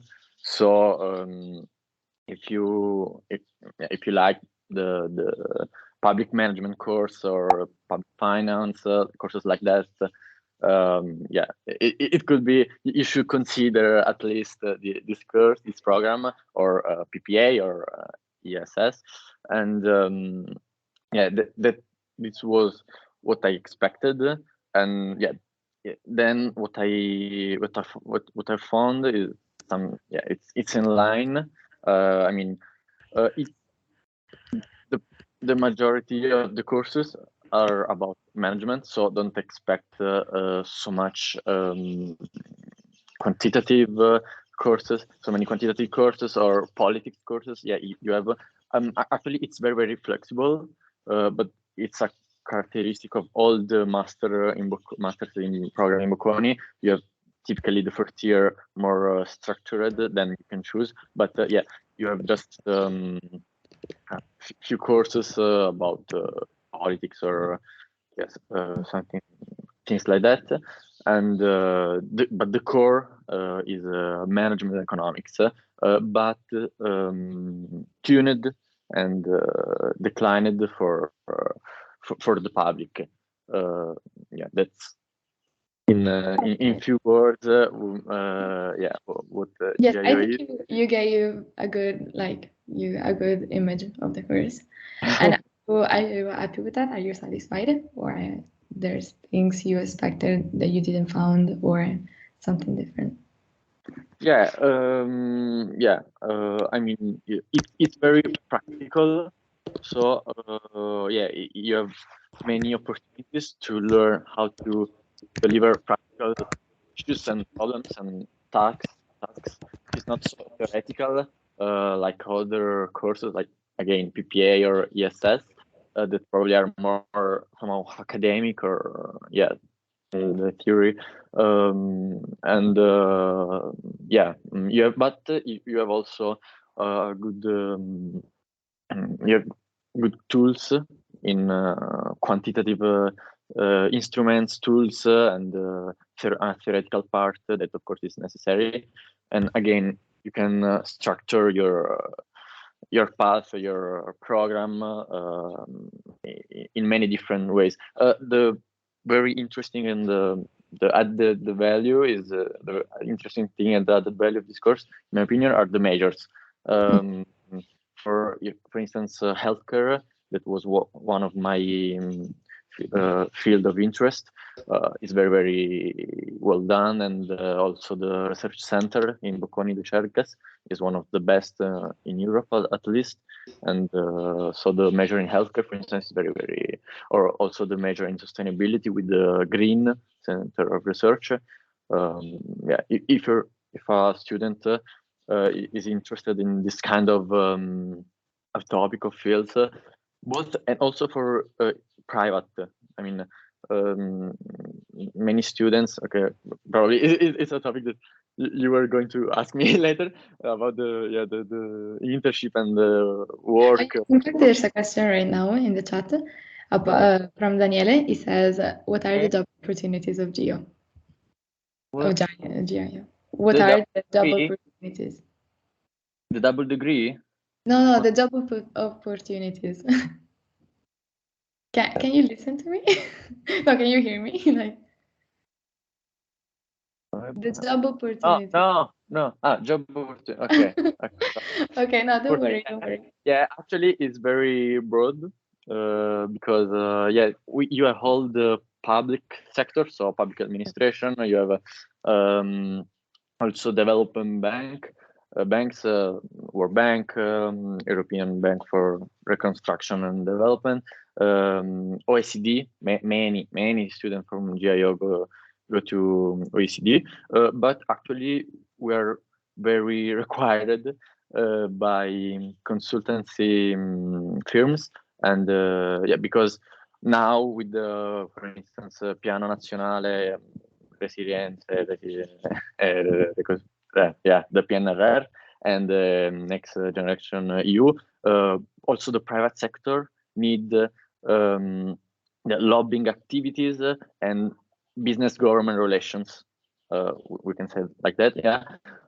So people that know how to face this relationship between the private and the public, and so actually many of us received job offers, or they are working on in private companies like also McKinsey, KPMG, of course in the sustainability sector, in the public sector, because they offer their services also in this kind of sectors. So yeah, actually you have both the fields that remain available to you. Yeah, of course. For instance, if you're interested in finance and investment banking in I don't know, European Central Bank, okay, this is not the best course for you. But about all the rest, the remaining topics, yeah, also in the public, in the banks, but more about the project management, about development, about this kind of it's very, very required. And there's no a lot of offer in terms of graduates in this field in Italy and more generally in Europe. In Bocconi, there's only our course, the JO. We are 60 and 60, 70. Then you have to add the double degree students, and so you rise a number of like 80, something like that. And so yeah, there's room for many different kind of opportunities. I didn't mention all the healthcare sector, for instance. Many from GIO then go to work in Chergas for research. Then so also the academic field is still available. Yeah. Okay, perfect. I think you answered the question. And maybe since you spoke about the double degree students, we can speak about the international experience. Also because GIO, it's also about international organization. So let's go and speak about that. You have probably is one of the programs with the largest room for this kind of opportunities, because you have the double degree program, and where you have to apply during the first year of master. So after started the program, the master, and this year we had 25 slots. That it's a lot. It's yeah. Then you have the exchange program. Double degree, talking about 12 people in Sciences Po. Yeah, no, 12 Sciences Po, 7 in Hertie School Berlin. Then you have New York, 3 or 4, I don't remember, and then you have some places in Brazil. So many different opportunities. Then you have the exchange. Yeah. So actually, I think that all the GIO students that wanted to go abroad, they could.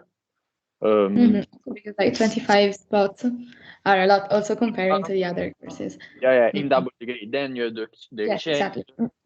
and then you have to remove to cut out all the international students that sometimes they are just arrived in Italy in Bocconi, so they want to stay here 2 years because otherwise they stay here only the first year. So yeah, and also many students, for instance me, who decide to stay in Bocconi for the opportunities in the majors, or in my case in the PhD courses that you can enroll during GIO. So yeah, I mean, more or less everyone who wanted to leave can, more or less. I mean, then in my point of view, this year was more or less good.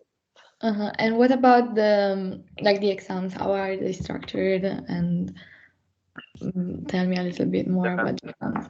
Okay. It's, of course, it depends. Yes, of course. It's the classical answer Yes. of Did you also found a difference between? Yeah, but no, it's very different. You have exams that go from quantitative methods, so statistics, and so quantitative and technical, but you have also an exam of politics, so more qualitative, more and in the middle you have all the spectrum of possibilities. No, what I wanna say, given this, it's different from a bachelor. Not so coming from a bachelor in Bocconi, for instance, not so much about the complexity per se, but about the effort that it requires and the time that this was my, of course, opinion, but yeah, because you have group works, you have assignments, you have a series of things that also many hours in classes that are very interesting, I can say, and with very good professors. And so yeah, you don't have time, but yeah, so you're always rushing.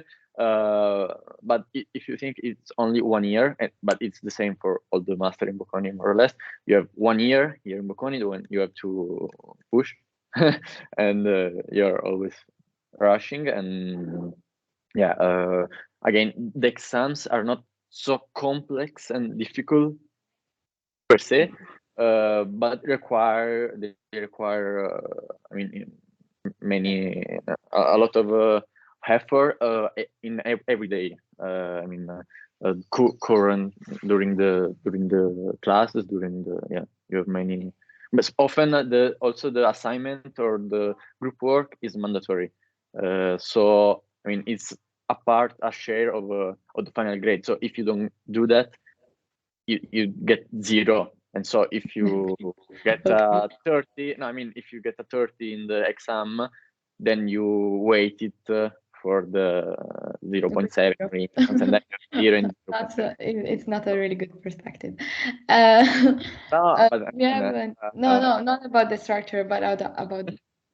Yeah, no, but I mean, yeah, but yes. Oh, there's a question in the chat. It is about the English level of professors. What do you think? Again, it depends. No, but no, actually in GIO, it's pretty high. Yeah. Some professors are not Italian. But yeah, generally speaking, it's fine. I mean, I don't know who asked it, is an Italian or not a student, but I think from the name she looks Italian, but you never know. But I mean, if the problem is I can speak Italian, I only speak English. Yes, she's Italian. I mean, okay, so the problem is the opposite one. I don't know. You think that your level is not high enough, but in any case, don't worry. Yeah, it never happened. It's never the case that your grade is based on English mistakes, or I mean, Mm-hmm. Don't worry about that. Just yeah, that's what. Okay. Ah, okay. She It- just okay. It's not. I'm not saying that the level that we don't speak English at all. No, because actually the most wonderful thing I think that in GIO, it's what I appreciate the most is the composition of the class that is, in my opinion, one of the most international and balanced in terms of backgrounds of nationalities. So my group of friends, we have Portuguese, two from US, two from French, or an English guy, and so and also in terms of background, it's very very interesting because and also helps because you have different points of view. There are guys from applied mathematics, from political sciences, from finance, from economics, so from management, of course, but from whatever. So it's very, a class very dynamic and very interesting. Just staying in the class and sharing opinions and spend time with the other students. During my bachelor, I was in CLEM, so standard Bocconi bachelor, and what impressed me the most was the class. The students in the class that were amazing. Okay, so I guess there's a good environment. Yes. All right. I don't know if there's any more questions. Because if you have them, you can always write them always, as I repeat it all the day. I don't have social networks, social media, but you can send me a mail, and then I can also give you my number, and you can, no problem. Yeah, the fact that I don't have Instagram is not a way to to avoid. Answering questions. All right. Perfect. So thank you for coming, and I take care. I hope to see you next year. Thank you much. Bye. You're to you. Bye. Bye. Perfetto, adesso cambiamo lingua di nuovo, adesso andiamo a Clery con Brian. Un attimino, adesso lo trovo. Brian.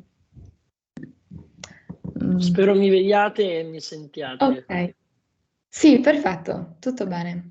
Come buonasera, buonasera, tutto a posto, dai, tutto bene. Giornata stancante un pochino, però bene. Bene. Beh, immagino voi dopo tutta la giornata di ieri, insomma, immagino che sarete anche stanchi e provati. Infatti sono meno tante, però dai, speriamo che comunque siano motivati sul Clery. Okay. No, esatto. Allora, Brian studia il Clery e non so, dimmi un pochino come mai hai scelto il tuo corso, come hai fatto, ti è piaciuto fino ad adesso? Ma allora, principalmente in realtà devo ammettere, diciamo, una cosa, nel senso che ero molto indeciso fino all'ultimo. Clery mi è sembrata la scelta idonea perché fondamentalmente ti dà una visione, in realtà, a 360 gradi su quello che, diciamo, è l'aspetto corporate, quindi di un'azienda, non prettamente tanto sull'aspetto manageriale di per sé, ma sull'aspetto un pochino più quantitativo, quindi corporate finance, accounting e anche un pochino di legge, perché sebbene si chiami Clery, cioè economia e legislazione d'impresa, diciamo che la maggior parte degli esami non è incentrata su legislazione, quindi se c'è qualcuno preoccupato per questo aspetto, diciamo che il nome non rende giustizia a quello che è il corso, nel senso che 40% degli esami in realtà è di corporate finance, che era l'aspetto, diciamo, che a me interessava, diciamo, personalmente, quindi diciamo ho scelto questo corso anche perché insomma aveva, come ho detto prima, degli sbocchi interessanti sia dal punto di vista di accounting sia dal punto di vista legal, e poi l'ha fatto Andrea Agnelli, che è il presidente della Juve, quindi a maggior ragione. Ognuno, ci sono No, motivi infatti. vari per ogni scelta, non Chiaro, possiamo chiaro. paragonabile. Questo. E fino ad adesso sei contento rispetto, cioè le aspettative sono state effettivamente quelle che hai trovato? Ma allora, in realtà sì, nel senso che, come dire, il livello in realtà è più alto di quello che mi aspettavo. Cioè, questo è un bene, ma nel senso che, come dire, me lo aspettavo un pochino più leggero, ma era una mia speranza semplicemente stata il fatto che, avendo finito la triennale immediatamente, iniziato subito la magistrale, magari uno voleva un pochino più di stacco, di tranquillità, invece devo dire che siamo partiti subito a 1000. Questo chiaramente, cioè, nel senso è un aspetto molto positivo, adesso al di là delle battute, e come dire, sta rendendo giustizia, diciamo, anche alle aspettative che avevo, diciamo, sul corso, quindi sì, assolutamente. Perfetto, allora poi volevo chiederti, da un punto di vista invece anche di opportunità, visto che comunque hai detto che è molto, cioè, non è molto quantitativo, però c'è anche molto la parte quantitativa, da un punto di vista di opportunità di stage, di lavoro, i tuoi colleghi dove vanno più o meno? Dove fanno application e dove si ritrovano? Ma allora è interessante perché in realtà, come dire, la parte quantitativa c'è e, ripeto, non è quantitativo chiaramente come avete visto, magari di corsi come, non lo so, oppure diciamo finance pura, però lo è da un altro punto di vista, nel senso che andiamo molto in verticale, diciamo, negli aspetti aziendali, soprattutto per quanto riguarda, diciamo, le operazioni straordinarie d'azienda, nel senso che quello che noi facciamo a partire dal primo anno è analizzare tutti questi aspetti, quindi parliamo di M&A, scissioni, fusioni, acquisizioni di aziende, rami d'azienda, di business anche singoli, e lo vediamo dal punto di vista di accounting, quindi è un bilancio, non immaginatevelo come l'avete visto in triennale, non è quella roba là, cioè non spaventatevi, è come dire più concettuale, sì, anche più pratico soprattutto, e questi aspetti poi vengono ripresi anche in quello che è, diciamo, l'esame di valutazioni d'azienda, ok? Quindi ramo evaluation, e anche diciamo ramo di diritto commerciale progredito, che anche lì c'entra pochissimo con diritto commerciale che farete a breve, che immagino che insomma sarà un mattone per molti Sì, di lo sto voi. facendo adesso. E in bocca al lupo. No, è una roba Sì, diversa, è aspetta, una roba... guarda, Infatti, bene. ero qui. Mi fa piacere vederlo giusto in camera, perché non lo voglio più vedere, come dire, nella realtà, perché mi è bastato. E no, interessante perché va a analizzare tutte quelle dinamiche invece più legate alla gestione societaria, cioè più diritto societario, quindi ciò che accade nel senso all'interno di un CDA, tutte le decisioni in ambito di, che ne so, riunioni straordinarie, riunioni ordinarie, con molti casi pratici, professore assolutamente di livello, e esame tosto comunque, però orale, e secondo me anche con la possibilità di anche emergere di più rispetto all'orario di commerciale. E quindi tutti questi aspetti, diciamo, delle operazioni straordinarie che un'azienda si trova a gestire, secondo me quelli più interessanti, anche la ristrutturazione aziendale, vengono viste da un punto di vista cioè, finanziario, da un punto di vista di accounting. Ho visto che c'è una domanda, arrivo subito, da un punto di vista anche di come dire, gestione societaria, anche di corporate governance, quindi da questo punto di vista molto molto interessante. I posti sono... due domande che ci stanno assolutamente. Allora, prima domanda, i posti sono limitati per l'exchange. Chiaramente Clearly ha una componente che è più legata a quello, almeno questo è il messaggio di fondo, che è legato un pochino al tessuto, diciamo, socioproduttivo, economico italiano, ok? Quindi cioè, si tende poi ad andare a lavorare in Italia. In realtà non è propriamente così, nel senso che circa il 25-30% poi va a lavorare all'estero, nel senso che la base che ti dà Clearly è una base che tu puoi spendere dove vuoi fondamentalmente, cioè molto dipende da te, ok? Da quello che vuoi fare, nel senso che al di là dell'esame di tassazione che si concentra di più, quindi sto parlando dell'esame del secondo semestre del primo anno, praticamente su quella che è diciamo la regolamentazione italiana, tutto il resto è visto in ottica internazionale, a partire dai principi contabili, ok? Quindi da questo punto di vista non preoccupatevi sul fatto che Clearly è italiano, ha una prospettiva italiana, vado a lavorare in Italia, assolutamente no. Come dicevo prima, diciamo che il nome non rende giustizia a quello che poi è il corso in sé per sé. I posti sono limitati, credo, se non mi sbaglio, posti riservati per l'exchange una decina, ok, con possibilità di doppia laurea a Rotterdam, quindi molto interessante. Però da questo punto di vista, come dire, Clery secondo me tende soprattutto a prendere persone, cioè chi si iscrive a Clery è perché vuole fare quella roba lì, ok? Vuole studiare queste cose qua. Di conseguenza quasi, nel senso, un sacco di miei compagni assolutamente andranno in exchange, anch'io andrò in exchange, quindi da questo punto di vista, come dire, le opportunità ci sono e ce la si può giocare assolutamente bene.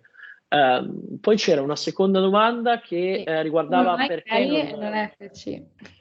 Allora, ammetto che AFC l'ho considerata, ok? AFC l'ho considerata e non voglio dirvi una paraculata, però il discorso è che AFC ha una prospettiva, innanzitutto molti esami sono simili, ok? Cioè, tant'è che entrambi poi, volendo, questo ve lo dico, poi diciamo che se avete bisogno di info vi mando i link in chat, non so, tramite Martina, c'è la possibilità di, per chi lo vuole fare, ottenere l'abilitazione da dottore commercialista con l'esenzione della prima prova, ok? Facendo ovviamente, inserendo in piano studi quelli che è l'esame di revisione aziendale e accounting for value.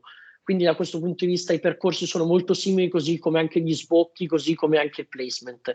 Ho scelto Clery proprio per il fatto che a me interessava avere una visione più legata anche al ramo come dire, legislativo, che comunque i 3 esami sono interessanti, sono 3 e sono diritto societario, come vi ho detto prima, molto interessante secondo me, perché non ha a che fare con diritto commerciale, ve lo posso garantire.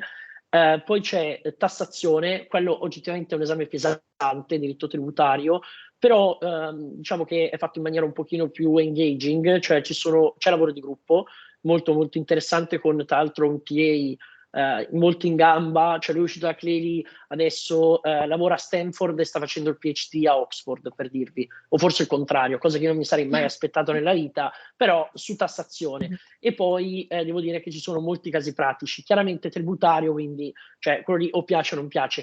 E poi il terzo esame in realtà è diritto degli strumenti finanziari e derivati, che farò il prossimo anno, quindi ve lo saprò dire solo poi il prossimo anno, che secondo me diciamo, è molto interessante per capire quella che è la parte legislativa all'interno del settore finanziario, okay? Che è una cosa che diciamo, anche in finanza si fa relativamente da quello che so. Quindi la motivazione principalmente è questa, oltre che il fatto che AFC chiaramente si concentra di più su quello che l'avranno detto prima diciamo, i miei colleghi, su quello che è la parte di programmazione e controllo aziendale, cosa che a me diciamo, non affascinava più di tanto. Spero di aver risposto adeguatamente, di non essere andato troppo veloce. In ogni caso fermatemi, cioè, senza problemi. No, secondo me 2 buone risposte, hai coperto comunque. Ti ringrazio. Quindi hai risposto Un piacere. bene. Ah, invece Pietro ti chiede gli aspetti negativi del Clery, quali sono? Aspetti negativi del Clery.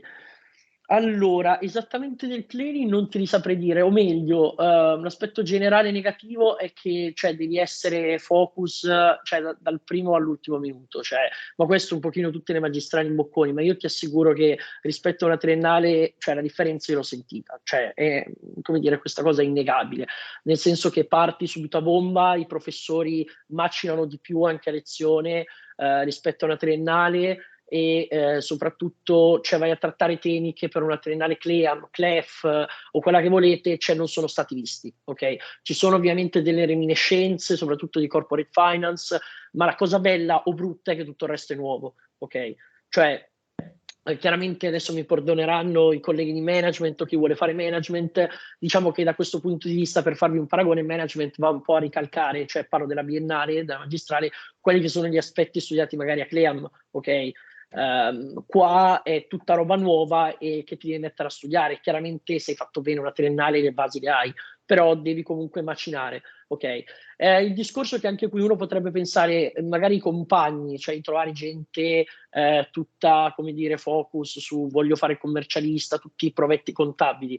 Vi assicuro che da noi pochissimi, non ho ancora sentito uno dire voglio fare commercialista, quindi da questo punto di vista prendete Clery soprattutto per gli aspetti delle competenze che vi dà, ok? Cioè non tanto per dire voglio andare a fare commercialista, cioè ragionate su cosa vi può dare in generale, almeno consiglio non richiesto, cioè la competenza che un corso di studi vi può dare, che non è, che prescinde totalmente da quello che è poi il vostro percorso lavorativo futuro, cioè, e le competenze secondo me di base di Clery, io l'ho valutate attentamente, secondo me sono molto molto di livello.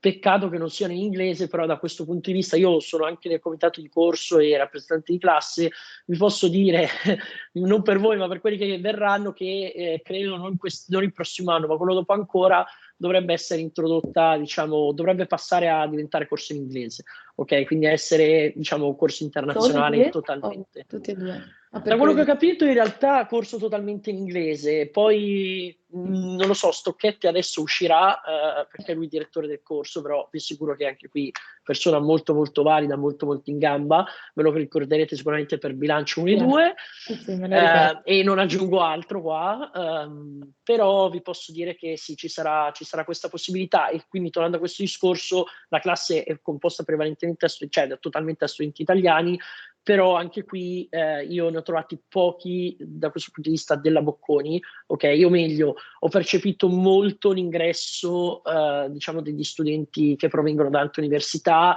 con tanta voglia di fare, tante competenze, come dire, sono in gamba, quindi è un ambiente da questo punto di vista molto molto stimolante. Stimolante, competizione invece come siete messi? Se si sente molto oppure è una cosa più positiva? Ma allora, di per sé, questo è un discorso che coinvolge tutta l'Università Bocconi e la triennale magistrale. No, nel senso che non è che fai la gara ai voti, ok?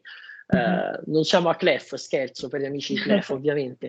No, diciamo che ovviamente c'è una maturazione ovviamente nelle persone, si tratta di una magistrale, quindi ovviamente poi quello che guardi è più che altro il tuo di rendimento, ma a livello soprattutto di ciò che apprendi e ciò che poi riesci a spendere nelle interview per aziende e così via, ok? Quindi c'è una competizione, è una competizione sana da questo punto di vista, cioè il fatto che molti miei colleghi stanno applicando per tirocini, seguono gli eventi, le opportunità del career service, quindi e soprattutto sfruttatele, perché abbiamo, come dire, una persona molto in gamba che ci segue e che da questo punto di vista è una risorsa fondamentale per tutte le opportunità che ci sono, perché da questo punto di vista, come vi ho detto, si splitta bene, quindi potete, diciamo, spaziare da quello che è la consulenza strategica classica, perché avete gli strumenti quantitativi per farlo, e da quello che è il ramo, diciamo, di accounting, ovviamente, quindi tutto il ramo di auditing, tutto il ramo di revisione aziendale, e poi tutto quello che è lato corporate finance, M&A, ma anche investment banking, capital markets e tutto, cioè via discorrendo. Quindi da questo punto di vista le opportunità ci sono, tant'è che se andate a vedere negli employee, cioè abbiamo McKinsey, PwC, Deloitte, Goldman Sachs, e poi diciamo i principali studi contabili di commercialisti, di avvocati di Milano come Pirola Penuto Zei, e quindi da questo punto di vista dell'offerta cioè molto molto elevato. Se non sbaglio siamo a 90% di laureati entro un anno dalla laurea, l'80% il giorno stesso della laurea, offerte medie ricevute 2.5, quindi come dire, è buona, cioè è buona. A livello di numeri, almeno ci dicono questo e sono orgoglioso. So che da questo punto di vista Clearly è, se vogliamo, un pochino più nel sottobosco, ok? Perché magari la gente tende a pensare vado a fare quello, finisco a fare il commercialista. Non è così, cioè, avevo la stessa paura vostra, non voglio fare quello nella vita, e credo che non ci finirò a quanto pare, e quindi non abbiate neanche voi. Perfetto. Allora, non so se ci sono altre domande, nel caso scrivete. Noi più o meno abbiamo coperto comunque tutti quanti gli argomenti più importanti, quelli che mi venivano in mente. Quindi ti salutano e ti ringraziano. Qualsiasi cosa, ovviamente, cioè, scrivetemi dove mi trovate, se avete dubbi, domande, senza problemi, ovunque. No, è stato un piacere. In bocca al lupo e insomma spero di trovarvi il prossimo anno. Anche per me. Allora sì, possiamo per ora chiudere qua. Per altre domande scrivete. Grazie anche a te, a Pasquale, per aver partecipato. E ti ringrazio a tutti quanti, Pasquale. E nulla. Allora concludiamo qui anche la giornata di oggi. Grazie mille, Brian, di essere venuto. E questo. Scusate, grazie a voi, assolutamente un piacere e un onore. Ok, allora ciao, ci vediamo. Ciao, buona serata. Ciao a tutti quanti.